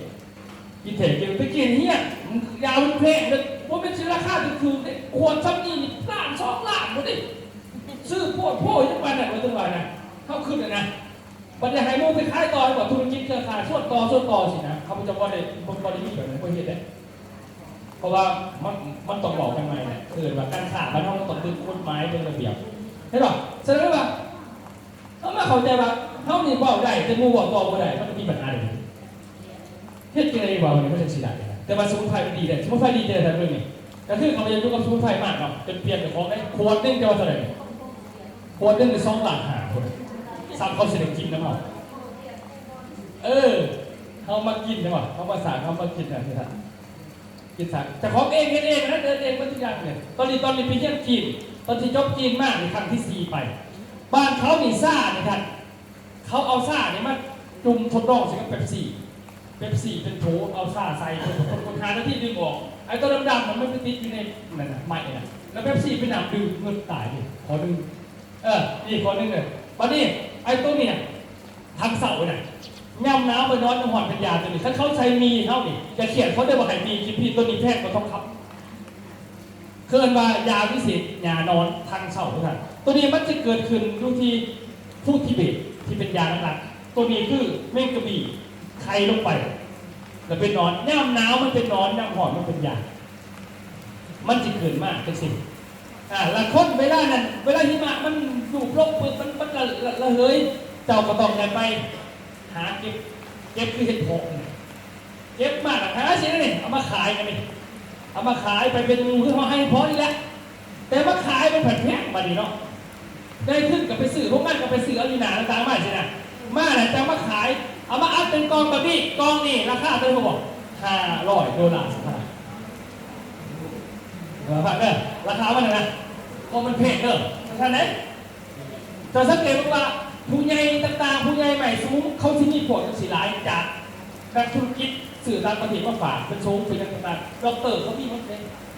เข้าใจเขาบอกคอยกินยาหรือเขาขายเรื่องของเขาจัดเลยรวมด็อกเตอร์ใหญ่ๆเนี่ยเขากินเป็น10%แต่พอเขาขายเขาขายเอาเงินเนาะเขาจะไปขายไม่หาเราเวลาเนี่ยเป็นต้องตายที่มีตัวเป็นประมาณนี้ก็หาเงินแต่ผู้สนใจบอกแบบอุ้ยผู้สนใจนั่นเก่าแล้วเอาเงินเก่าเนาะอันนั้นให้เขาจะเปรียบเทียบกันเนี่ยตัวนี้หาเราเวลาสลัดเนี่ยกองหนึ่งบัตรโป๊ดเป็นผงแล้วเขาจะมาขายประกอบเป็นยาอื่น1 กิโลมี3 ราคาเกรด A 3 ล้านบาทราคาเกรด B 2 ล้านบาทราคาเกรด C 800,000 บาทส่งเขาประเทศไทยมาเห็นเป็นยาอื่นเรื่องนี้เนี่ยตัวนี้น่ะมันอยู่ในยาตัวนึงที่เขาขายพอเขาเห็นมันกับอีกกันฉะนั้นตอนเขาไปอยู่เชียงรายมาเชียงรายมาจะสิได้อยู่บ้างมาดิเปลี่ยนตัวเองมาตัวนี้บาดนี้มาเข้าใจตัวนี้จีนเขาสอนว่าจะยันที่พี่บอกทุกทีผู้เรียนเด้อว่าพวกหมอจะสั่งจะสี่ก็เฉยมันเป็นอย่างที่พวกหมอเห็นมาอย่างนั้นเห็นมากับท่านหันเพราะว่าโรคพยาธิมันมีอยู่2 แบบในโลกมันมีอยู่2 แบบยังไงมันต้องปิดเทียบกันมันต้องพิดกันเมื่อกี้เขาจะสิขายาอ่านเอาใช้ฝอยมันเนาะอ่านฝอยไม่บอกแล้วเขาบอกอ่านฝอยมันนี่ยังก็ไปบอกเลยคู่มือที่เขาต้องอ่านฝอยแหละเขาเข้าใจว่าเป็นยังพอเขาเรียนมาดิพยาธิมี2 แบบที่1แบบเป็นพยาธิแต่มีเสื้อก็เป็นแล้วพอมีเสื้อ2 อันแบบ2 อันเด้ออย่าไปพิดกันเด้อทั้งเป็นและมีเสื้อคือเสื้อเขาตั้งหูตั้งตาตั้งอะไรเนี่ยพวกไวรัสพวกอะไรต่างๆสารพิษพวกเซร่าไข่นุ่งนี่คือไวรัสพวกนี้เขาไปปุ๊บกินยาสมุนไพรจะซื้อขวดละ10 ล้านกีบกาบอดีเด้อไม่ได้ไหมไขวัดกินไม่ได้ไหมมันเศร้าไหมไข่นุ่งของมันเศร้าเด้ออะไรที่เป็นไวรัสอะไรที่เป็นพยาธิที่กวนในเฮ็ดเชื้อเขาจะบอกว่าเม็ดเจ็บหัวนี่ไปหูหมอก่อนนี่ไปขายยาสมุนไพรกระดับใครว่าไปหูหมอดอกมันโง่มันไม่จักแต่ต้องไปหูหมอก่อนไปกวดมันพี่เสื้อเนี่ยเขาพี่เสื้อให้กินแต่หูหมอเด้อซักยาเพราะแสนเช้าสุดท้ายจะมาพิษกันแบบพ่อเขาซื้อยาขวดจะ10 เช้านะยังมาบอกยาหูหมอแน่ไปพิษกันคือเขาบอกให้พิษกันตรงนั้นใครจะแบบคันมีเสื้อจังสี่เนี่ยนะเสื้อจะสิให้ไปห้องหมอเขาสิเอ็กซเรย์ไปกวดไปเห็นเสื้อแล้วเขาซักยาเคมีที่โครงการเลยมาพ่อแล้วมันกระเช้าแล้วก็แล้วขาเช้านั่นแหละตรงนั้นมันมีหลายแบบแบบทาพิษเสื้อไปห้องหมอเด้อนี่มันเขาจะกวดฮาโลก่อนความหมายของมันนะกวดเกิดอุบัติเหตุนี่บอกเกิดอุบัติเหตุปุ๊บกินยาที่มันไผ่เศร้ามันไม่มีเดี๋ยวมันจะตายไปไหนเลยผมมาเนี่ยมันต้องไปห้องหมอเขาต้องไปสลายเลือดก้อนเลือดมันชิก้ามมันจะแบบหลังจากจะคอยมากันต่อไปนั่นนี่เดี๋ยวรักกันนี่นอนอยู่วงเนี่ยแล้วกินกาแฟเศร้าไม่มีบอกไม่มีเลยหรอสินี่ไปทำได้ปะบอกเขาสาเขาอยู่เลยบอกต้นไปห้องหมอทำไมเนี่ยไปห้องหมอก่อนเนี่ยเขาหมายมันอ่ะนี่รถเดี๋ยวมันมาเอาแล้วไปห้องหมอเขาก็กวดเอ็กซเรย์ใบแพนนึงเป็น1,000 บาทเท่ากับท่านกวด10 แพนเบิร์ดละ10,000 บาทเท่าที่ทุกจนกวดเลยเขาไปห้องหมอเขาทั้งปวดเลยเขาเบิร์ดก่อนเลยมึงมันมูไปนั่งกับเชื้อเรื่องไหนนอกห้องหมอกระจายเอาเรื่องเก่ากินกระจายจนอยากกระจายเพลนี่กระจายเพราะท่านปวดจักยาเลยปัจจิพาตัดมานี่เขาจะก็ต้องปวดสอบจะก้อนต้องทรงผอมบอขั้นบ่ผอมกับนอนต่อเสียเงินไปอีกขั้นผอมกับพาตัดเพราะท่านปวดเลยเอาออกก็เอาเข่าแสดงห้องหมอเขาใช้มีดซักยากินยาตัดออกเอาเข่ากระกวดเห็นเสือเอายาใส่โจบเด้อมันโบนสมัครกลัวกันอื่นได้นี่ฉะนั้นมันเบิ่งก่อนฉะนั้นพอดีจุดเสียของมันเดินเวลาเขาใส่ไปเรื่อยๆซักเขาดึงออกเลยแต่ว่าผิดกินได้ยามันจะมีผลต่อตับอะไรอย่างเงี้ยแบบปุ๋ยเคมีหรือว่าลูกดินเนี่ย มันที่มีผลต่อดินในยาวๆเขาใจสิครับนี่แพร่มาไขลังในยาวๆแพร่มาไขลังในยาวๆแพร่กระเพาะนี่คนที่กินบางคนบ้านเฮาดิแข่งกันดิใครสิกินยาร้ายกว่ากันเจ้าเคยกินยาร้ายกับบ่จักเม็ดเป็นว่าใครทราบไอ้แต่ที่ได้ใครที่เป็นกรรมไม่ได้ถ่ายมาไขลังเพิ่นสิมุนกระมูดิกระเพาะก็เป็นพวกนี้โรคอื่นตามมาจากกันลุยเฮียนข้อทางกายวันนี้เนาะนี่บางคนกินยาแผลบาเป็นโตจะเป็นยา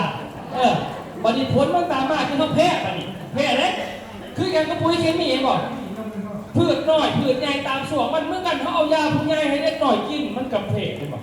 เคมีมันสูงกับเพกนี่คือแบบโรคที่ไม่เสื่อให้ไปกินยาหลวงเด้อให้หมอเบิ่งจะไปกินเอาเองข้อหนึ่งโรคตัวที่สองบัดนี้เคยแบบเป็นพยาธิเป็นโรคที่บ่มีเสื่อคือได้รับเมียเฒ่าๆต่างๆเมียไปหมอก็มีปวดเป็นกระชากคือจังเดียวใดเมียไปพบหมอแต่เขาพบหมอเนี่ยเขาบอกอธิบายยาเนี่ยเขาไม่ได้ท้าเมียเบาปวดเขาก็ยิ้มใส่ตัวกันเลยยังอีกเขายิ้มใส่ไหนเป็นบอกหันใครอยากเย็บอ่ะโอ้เอาเมย์เป็นทงเด้อมันมียังหลายแต่แม่โรคประจำตัวมันจัดเต็มหัวที่แตกเนี่ยก็ต้องงานขนาดนั้นบอกมันก็บึงยาวิตามินเขาฆ่าเอาเงินเขาขั้นที่บอกไห้ในที่เป็นบอกไปหาหมอยางไปมันมียังแต่เรื่องเมื่อสามคือสิบอกหมอคือที่พึ่งแท้ก็ไม่รู้หรอกมันก็มีเราหลักฐานยาวิตามินก็มาอ่ะนะเดี๋ยวพวกเบิ่งเริ่มมาเด้อเดี๋ยวว่านี่บานี้โรคที่ตัวมีเสื้อนี่มันมาจากไสมาจากการเสื่อมของร่างกายคือรถเขาไปสื่อใหม่มันก็ดีไหนมันก็ง่ามรถได้นอกสื่อใหม่ๆเนาะขี่ไปสักพักหนึ่งข้นก็มากก่อนเบรกก็เริ่มเปลี่ยนน้ำมันเครื่องก็เปลี่ยนเนาะเปลี่ยนก็ได้บัดข้นเท่ามันก็เปลี่ยนคือรถก็ได้ดินี่สิบอกไปเบิ่งเด้อแสดงว่าช่วงคนเอาเถ่ามันก็เถ่าเพราะคนเถ่าแต่อายุมันเถ่าเวิร์ดนี่เนาะผมกับเถ่าใช่ไหมเนาะตากับเถ่าเนาะดังกับเถ่าได้ตับใจใส่พุ่งเอาไว้ว่าเพื่อนเถ่ามันไม่ได้เท่าเลยว่าเบิ่งเนี่ยมันทำงานผิดปกติป่ะนี่ตาเนี่ยอายุหอดไป40 ปีเกิน1 เท่ากล้ามเนื้อหอดไป40 ปีกลายเป็นเท่าได้กระดูกหอดไป35กลายเป็นเท่าปอดไป30กลายเป็นเท่าผิวหนัง18นี่สูงๆกลายเป็นเท่าไปถึงซักมันจะมีอายุเขามันแบบนั้นฉะนั้นตาคู่มือนี่บ่หอดไปบ่หอด40ซ้ำยุคเล็กหน่อยคู่มือได้ยุคเมย์นี่หอดได้บัดยุคคู่มือเขาดิโทรศัพท์หลายเนี่ยบอกมันจะมีแสบตาโมตาแต่ยังหน่อยบอท่านร่วมเอาไว้ว่าเพื่อนได้อยู่เก่ายางนี่ตับไตดวงตาสมองลำไส้ตับอ่อนปอดหัวใจกระเพาะพวกนี้ทำงานทุกวันแม้กระทั่งกลางคืนก็ยังทำงานโดยเฉพาะแม่สมองตอนกลางเว้นผมจักกันตั้งแต่กลางคืนไม่ยังบอกว่าเอากระถางเป็นยังไงคนอื่นเลยเขายังบอกไงใช่ไหมทอดฟันก่อนเขาใส่ร้ายโลดใช่ปฏิคนบานเท่าไม่ได้ป่วยกับป่วยในเก่ายางเลยเด้อสังเกตออกมาเท่ากับยาป่วยในเก่ายางเหมือนไม่ใช่มันคือป่วยเพราะว่ามันใส่ร้ายแล้วเขาโมเดลคุยกันสองโมเดลแท้โมเดลเปลี่ยนออกกันใช่ไหมโมเดลเห็นกันก็มาทำกันเด้อคนละเรื่องเป็นตับที่ได้เอาไปสังคมเราเอาพ่อเบียร์2 3 หลักกินหลายบ่อยอื่นเอาแต่สังคมอายุเพิ่มขึ้นเมื่ออายุเขาเป็นชุมมันทำงานเป็นปกติปฏิบัติมันกองกระดาษมันก็ออนเองแต่จะไปยังงัดเรายันเบี้ยเพราะเป็นยังดอกเป็นทำไมตับ2 มาไขลังไม่ยังมาไขลังผู้ใดไปป่วยกินยาคุณหมอหลายสักยาอะไรผิดเคมีคงเกิดมันเป็นขาดมันตัวนี้ไม่ได้แทนเกิดโรคไปต้องปักไขลัง3เป็นตาพอท่านเข่าซ้ำแสบตามั่วตาบนไหลแล้วแสบตาเครื่องตาแล้วนี่ซีมันสมองมันจะเอาพึ่งเอามาผ่านึกเปิดตัวนี้นะมันจะดื้อทั้งเราก็มีบางคนนะต่อมาลำไส้ต่อมาเป็นตับอ่อนทำงานบ่ได้เป็นเบาหวานแต่คนอินซูลินเพราะว่าเป็นเบาหวานหลายใจก็ปอดอักเสบหัวใจกระเพาะแห้งหลายคนนั้นเป็นในซ้ำนี่แล้วก็ตายในซ้ำนี่นะขณะที่ยังเป็นนี่นะเขาคออักเสบพอดมลงคอโอ้ยกินน้ำใหม่ก็ได้มันขึ้นโลดกินกระลำปีก็ไม่ได้เจ็บเป็นกินยังไม่ได้ว่ากินกระทิ้นก็ไม่ได้กินหอยก็ไม่ได้เพิ่งก็มานั่งโซกันไม่เท่าเป็นยังนะครับเป็นประดงเขาถึงกินน้ำใหม่ไม่ได้นี่มันแหลมกินปุ๊บมันกระซี่จะได้ยำกินมุนไปเนี่ยเอามันหอยไอ้สัตว์มันยางซาเดี๋ยวฟังเด้อ ความหมายของการเป็นประดงนี่นะมาจากบักไขหลังมันมีหน้าที่คือขับหนักออกจากร่างกายครับเพื่อนนั่นแหละเวลาปฏิพ่อขับแล้วมันมีหน้าที่ขับพบยูริกออกจากร่างกายน้ำเหนียวน้ำเหงื่อแต่ปฏิถามมันนอนแอร์มันขับยูริกไปไหนยูริกมันจะติดที่คอมันก็เลยเป็นประดงปฏิพวกนี้มันคือว่าเพศเพราะพวกนี้เนี่ยมันมีกรดยูริกธรรมชาติเพิ่มเพราะมันจะเกิดจะใส่ทำเพิ่มเข้าไปใช่ป่ะตัวมันปวดนี่นะมันมีแบบจะเอาตัวไปใส่มันเพิ่มเข้าไปอีกเพราะมันมีกรดยูริกธรรมชาติมันใช้รักเขาทำอะไรแค่นั้นเองหอยกระไรเด้อน้ำมันกระไรเด้อยูริกเนี่ยกระทบกระพิ้นเป็นวัตถุประมาณเขามานะใช่ป่ะแสดงอะไรบ้างเนี่ยแสดงเขาสิดูได้จากไหนถึงตัวนี้คือยังสมุนไพรนะเนาะมันเป็นสอบแทรกทางกายเขาคุณสันหน่อยสอบแทรกขึ้นนะครับเวลาเขาดูเนี่ยตัวนี้มันคันที่เป็นรถจะเป็นเปลี่ยนน้ำมันเครื่องสองน้ำมันเครื่องโดยที่เขาต้องเปลี่ยนออกเป็นแสดงมันคือสอบแทรกแผลว่าภายในจะต้องใส่เนี่ยใช้แห้งถึงมันจะตากลูกนี่สารตากของมันเองผมไปถามว่ากลัวในไม่เสื้อเดี๋ยวขับกินทำก่อน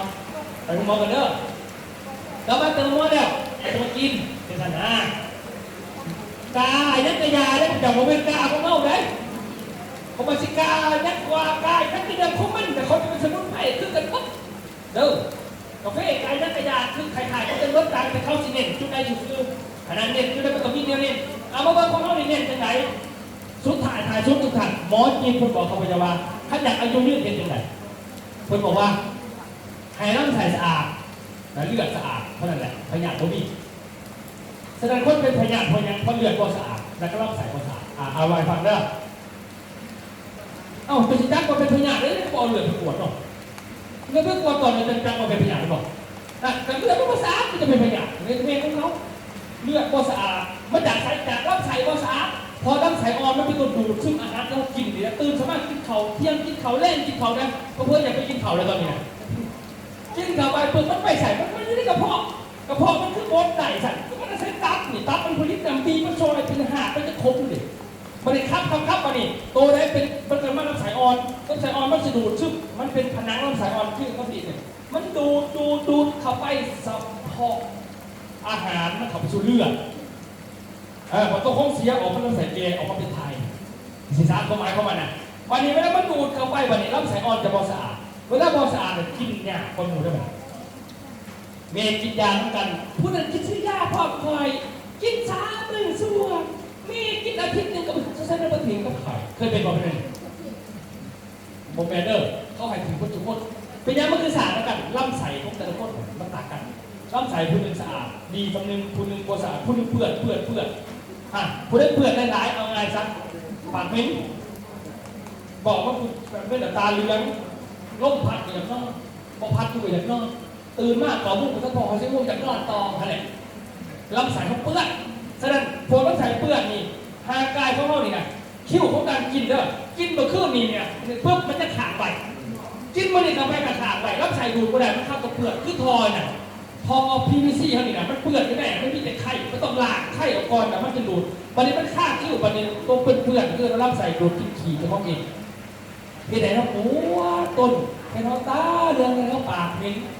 แสดงวิธีเขาปวดเห็นรับใส่สะอาดเขาไข่กินกัน1ไข่สื่อดีท็อกกิน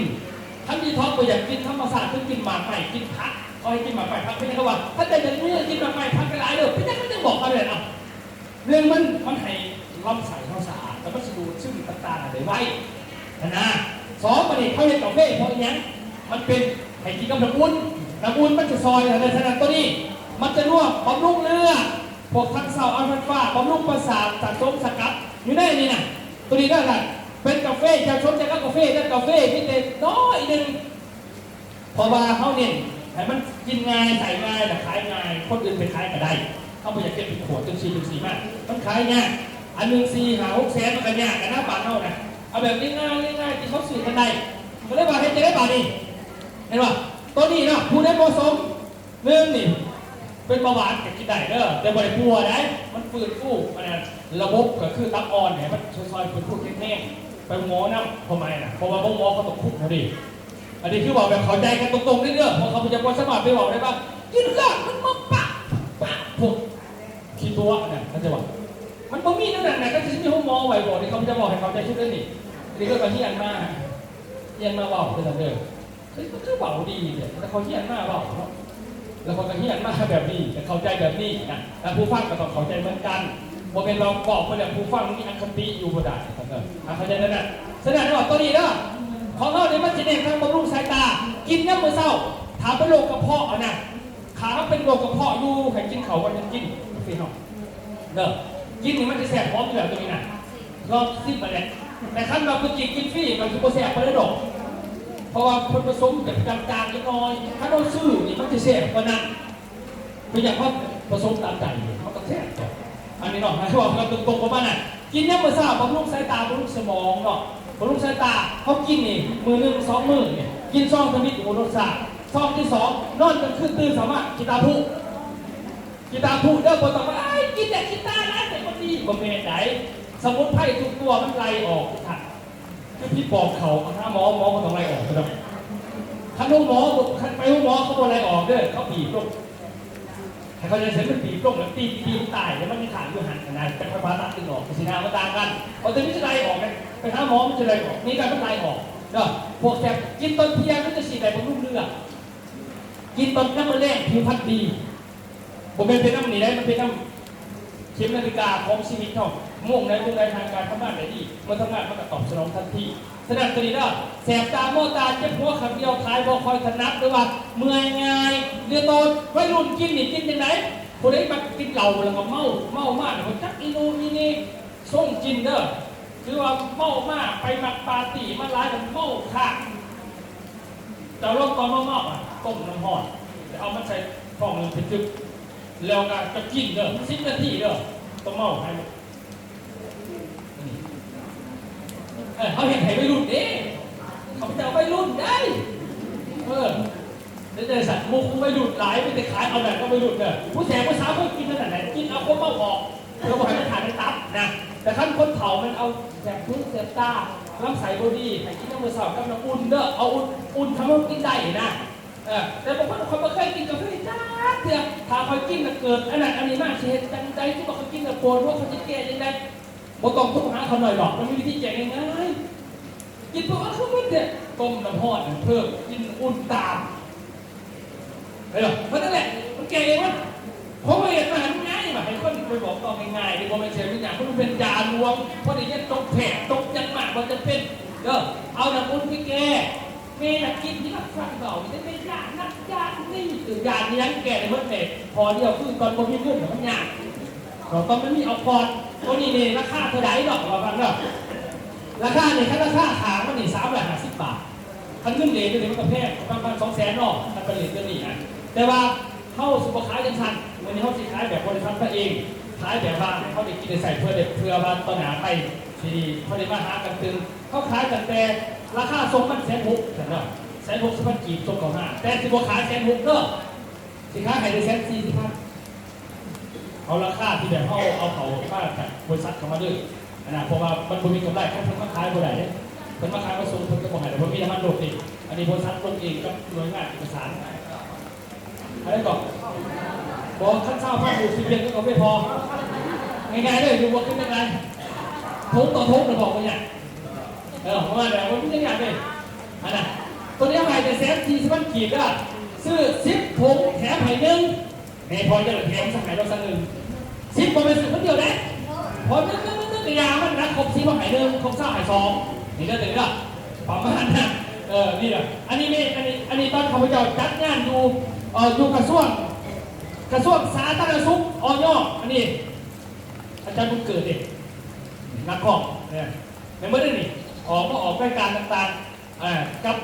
อยู่ที่กระทรวงสาธารณสุขเพราะเขามีใบอยต่างๆเนี่ยถึงต้องตามกฎหมายทุกประการในฐานะอันนี้ข้าพเจ้าเป็นเจ้าของบริษัทเป็นเจ้าของนักข่าวเป็นเจ้าของทะเบียนเป็นเจ้าของขับรางวัลทุกอย่างปัจจุบันทุกอย่างเนี่ยสามีแต่เห็นแล้วมันเป็นต่อแต่มันเขาง่ายจากเขาไม่ได้ต้องมาใช้แว่นมหาปอตีกีตรงนี้ใช้แว่นกันหรอมันบอกเห็นหรอลูกใช้แว่นแต่ก่อนเราใช้แว่นเป็นลูกพ่นแผลแซงเลยใช้แว่นเป็นสิ่งแต่ก่อนตอนนี้พ้นแว่นมาได้3 ปีตอนนั้นไปประชุมแล้วก็ลืมแว่นในยศนี่ทีมเลยจากนั้นมากก็เลยมากคนเฒ่าก็ยังจะไปกินโลดแล้วท่านสอบอะไรไม่ได้ประมาณ30 มื้อหูซึกเป็นอย่างพอบางคนลำใส่คนจะดีดิบางคนขั้นของดีเนี่ยโอ้ย กินอันนึงก็เห็นโลดโมเมนต์โพลิดอนไม่รู้เขาจะสิทุกโพลิดอนนี่แม่ขั้นพวกนั้นนี่ไม่บอกจะมาล่ำใส่จะตอบสนองสันได้พอเนี่ยเพื่อเปลือกก็จะอันไม่บอกก็แบบนั้นพอชิไปเห็นทอใหม่แล้วก็ทอเก่าทอมันที่จะขี่วุ่นมาเลยเพราะว่าชิล่ามันจะไหนก็ได้แน่นอนมันต้องหลากหลายๆนะเพื่อเขาชิล่าในนั้นชั่วเขาจะไม่ใหญ่ไหมเนาะวัดกลัวในด้านเนาะเสียงภาษาน้ำนึ่งก็ได้เนาะไม่บอกก็ต้องหลายน้ำถูหลายน้ำเดี๋ยวก็ถูไหนหลายน้ำถูล้างจานเร็วก็ต้องถูไปดิเอาผ้าเช็ดก็ได้ไม่บอกคือกันของมันไหลออกมันก็ได้ไหลเข่าดินะความหมายอันนะโอเคมีประมาณนี้ตัวนี้ซับกับคุณแบบเดียวกับกาแฟเด้อแต่ว่าบางคนไปกินกาแฟเอาตัวนี้มันดีตรงไหนมาดูปวดคอปวดเข่าปวดแขนปวดขามือชาตามมือตามตีนก็มือหัวนิ้วล็อกไอ้ตัวนี้เด้อตัวนี้ฝาหนึ่งกินกับน้ำอุ่นฝาหนึ่งกับน้ำอุ่นกินแต่มันอย่างเดียวไปอย่างไรกินมันแซ่บเขาแซ่บแต่เขาสิเพิ่มมันต้องมันกับมันไหวก่อนกินกับน้ำอุ่นเอาแล้วนึ่งหอมเลยแซ่บตัวนี้นี่อันนึงนี่150,000 กีบแต่ว่าเขาขายเหมือนกันอันเดียวพออันนี้มันมี6 อันซื้อหาแถม1แบบแดงเขาขายพิเศษเขาประมาณนี้ทุกท่านเอามีนักถามบอกโอ้ยมีไงระบาพ่อระบามีไงซึ่งเลยระบาน้ำตาเตะเลยระบาเอามีนักถามบอกปุ๋ยเลยนะปุ๋ยนี่ให้มานี่ราคาเดียวกันก็แบบ630,000 กีบลงซื้อได้จดชื่อแบบเพิ่นประสงค์จะไม่หายเท่านี้แหละจะพญมอนคนจัดการเองตัวนี้ตัวนี้ให้นะครับพิเศษ1 ล้าน กีบซื้อเต็มหัวเสื้อแถมปุ๋ยน้ำชุดนี้600,000 หาฟรี1 กล่องเด้อตัวนี้พิเศษให้ตัวนี้ทุกท่านวันนี้สัมปทานสหกรณ์ท่านเนาะสัมปทานสหกรณ์หมายความว่าอย่างหมายความว่าบ้านรอบนาเขาสรุปเรื่องสหกรณ์ไม่ว่าคนที่ซื้อสินค้าทุกอันแต่เป็นสัมปทานสหกรณ์เขียนซื้อมาเลยรอบนาเขาแต่กลางเขาหนาสหกรณ์เป็นไพ่เมย์จะหายพมรเป็นภาษาไหนแล้วเขาจะมาลงเรื่องสหกรณ์เลยเอาสินค้าผมลงมาเรื่องไหนเบิ่งกันที่แป๊บนึงครับมันใครจะซื้อก็ไม่ได้ไงใครเป็นตัวนี้จะให้เบิ่งว่าสินค้าสหกรณ์เมื่อใดเราขายชุดประมาณ5 นาทีให้ทุกท่านนะครับสามกันเนาะเพื่อสิเขาใจว่าเขาเช็ดจังเงเดินจังไดไปจังไดผมมีว่าขายอะไรกันแล้วเด้อบางคนโอ้ยบริษัทเห็นได้แต่ขายแต่ไปเลยประมาณนี้นะมันนี่เขาไม่จอมีมากเป็นเขาเบื่อตัวนี้ไหมตัวมันจะเป็นสินค้าสหกรณ์ฐานนอกเมืองเด้อสินค้าสหกรณ์ตัวนี้เขาเซ็นลงตามหลังจากที่เขามีหัวหน้าสหกรณ์ของบริษัทตัวยังบ้านเขาภายสิเป็นได้เราไม่ต้องลงทุนไม่ต้องลงที่นั้นหรอกมีแต่ว่ามาเฮียลูกเข้าใจแต่ต้นแต่ให้บริษัทซื้อบริษัทเขาจะมีเปอร์เซ็นต์ขายต่างหากอันนี้จะคอยบอกกันตอนเราให้เป็นเขาจะมาหาอยู่เพื่อนต่างหากมาแตกต่างมากขึ้นไปของห้องให้มากมอบเสื้อให้ก่อนเป็นผู้นาเราเอาเงินจากแท็กซี่มาต้องลงทุนในเท่านั้นส่วนสัมปทานกับเราต้องไปเซ็นเงินเนี้ยมีการซื้อสินค้าเขาซื้อตามที่ค่าโปรโมชั่นเนี่ยก็เอาไปเดี๋ยวจบซื้อน้ำสกุลเบอร์โทรกับเพิ่นไปแล้วมากเขาจะมาผู้นาจะตามก็ดีเดี๋ยวจบล้างยาเลี้ยวสินค้าพวกนี้เขาจะตามเราบริษัทเขาจะมีให้แบบนี้เด้อเปิดบินสหกรณ์ซื้อนั้นก็ได้มือนี้ก็ได้จดซื้อไว้เป็นเลยแล้วแต่แล้วรอบหน้าวันนี้ไม่ว่าเขาสามารถซื้อสินค้าราคาพิเศษในตลอดชีวิต2ก็คือขยายสัมปทานกับมีลิขสิทธิ์ไทยจากมาปากกระป๋องเอานี่แหละและสะสมคะแนนเลขเอาเงินออเซลจากบริษัทเขาซื้อนี่แหละสามารถเลขเอาทุก3 เดือน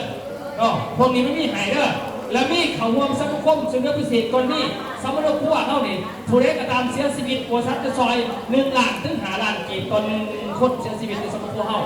มันจะมีตัวนี้ให้โดยที่เขาบริษัทไปลงทุนก็ต้องไปซื้อยังของมากองมาแกงยังเด้อก็ต้องลงทุนเป็นแสนเป็นล้านนี่จะมาซื้อมาปกป้องเป็นสิ่งคนละบริษัทสื่อกินใส่แต่รายละเอียดมันเพิ่มเติมให้ตอนที่เขาได้ผู้หนาก่อนได้จบนี้ก็พอมอสจะหาผู้หนาดอกแล้วเขากระดานมือกันมาสิมาหายไปไหนมันจะมีหายแบบนี้หลายอย่าง10 ข้อเด้อผลประโยชน์10 ข้อง่ายๆหมอกระบาดเน่าสินค้ากับหมอกระบาดเน่าเป็นหางค่าก็ตอนนี้เขาต้องการหัวหน้าหน่วยบริการเขาจะมีเสือหายแบบนี้นะครับแตกต่างไปนะครับบริษัทจะมีรายได้ให้50%โดยที่เจ้าบนตกลงขึ้นหัวหน้านะเท่านั้นแหละง่ายๆสบายๆของเราฉะนั้นผู้แบบของเรามันจะมีทนิดการเขาจะเริ่มต้นจากการเอารถมาส่งสินค้านักการตัวอย่างบ้านเรานี่ถูกวันที่เท่าไหร่บ้านเราถูกวันที่30เรียกว่า30มันมาหารถนะหารถถูก30ตอนเช้า30ตอนแรกในวันอื่นเสร็จแล้วเขาจะมีตลาดเขาล้วนมากเอามาเขาก็ร่วมกันเขาก็ร่วมที่วัดเราร่วมที่เพื่อนคนไหนด้วยนั่นแหละไม่เอาแค่ต้องเอาเรื่องนั้นเขาอันนี้นัดกันเงินกันนัดกันแล้วเขาเก็บบินเป็นไหพอ3 เดือนปันผลเสนอปันผลนะเอาให้ร้องกระบาดเน่าง่ายๆเขาไม่จะออกแบบเองบริษัทหน่อยรวมที่คนได้ออกแบบไหนด้วยนี่ ก่อนมากราคาต่างๆจะคอยบอกกันว่าเอาเงื่อนของหัวหน้าหน่วยเป็นหางขาบริษัทเราเอาสินค้ามาผ่านมาลุกมันก็มีขั้นตอนของมันไปสินค้าแบบง่ายๆแล้วนี่หนอกมาหมาปลากระป๋องแป๊บสีโคลาปลาถ้ามักสื่อยังใส่เขาก็เอาตัวนั้นลุกตัวได้ที่บริษัทเขาจะเอาลุกประเด็นเนี่ยเขาก็คอยพัฒนาไปเรื่อยๆเพื่อนว่าเปลี่ยนรูปแบบใหม่เปลี่ยนติดใจง่ายที่ซื้อนะแต่ว่าเวลาเขาเปิดบินซัมเมอร์ซิกแมนเปิดบินตัวสินค้าของบริษัทคือตัวนี้ซื้อได้แต่ได้ราคาพิเศษเท่าไหร่เนี่ยซื้อต้องซื้อไว้ที่ซื้อไว้เดี๋ยวตอนเขามาประสุกเกินมากแต่ว่าลงบัตรเมียซื้อมาผมบอกหาสิได้ยังไงยังไงเดี๋ยวตัวนี้เป็นเปิดบินตัวสินค้าบริการเป็นพวกนี้นะครับง่ายๆประมาณนี้แหละผมมียังยุ่งยากซับซ้อนทุกอย่างในเครื่องแพนเราเนาะข้าพเจ้ากับประมาณนี้กับการบอกว่าทั้งหมดกับอันได้ทีบนถูกต้องหรือว่าพิษผู้พิจารณาเขาตกเขาไข่เนาะบางครั้งเขาไปเห็นมากเพื่อให้เขาใจง่ายๆอย่างนั้นครับก็จะไปสื่อสารไปตอนนี้ข้าพเจ้ากับในหน้าประธานบริษัทกับสิบอกต่อไปเก็บออเดอร์ต่างๆนะครับผมขอเปิดก่อนสำหรับข้าพเจ้าในข้อการสบายดีครับคือเป็นอธิบายผ่านไปว่าคือสิ่งขอใจดีเนาะบรรดาสหายบรรดาทานพ่อแม่พี่น้องรถเพราะว่าผมเป็นวาจายื่นก่อนคุยหนักคุยมิดมีแต่ใจยื่นก่อนหนึ่งตัวนี้ใจลงใจแหละเอาขอไปด้วย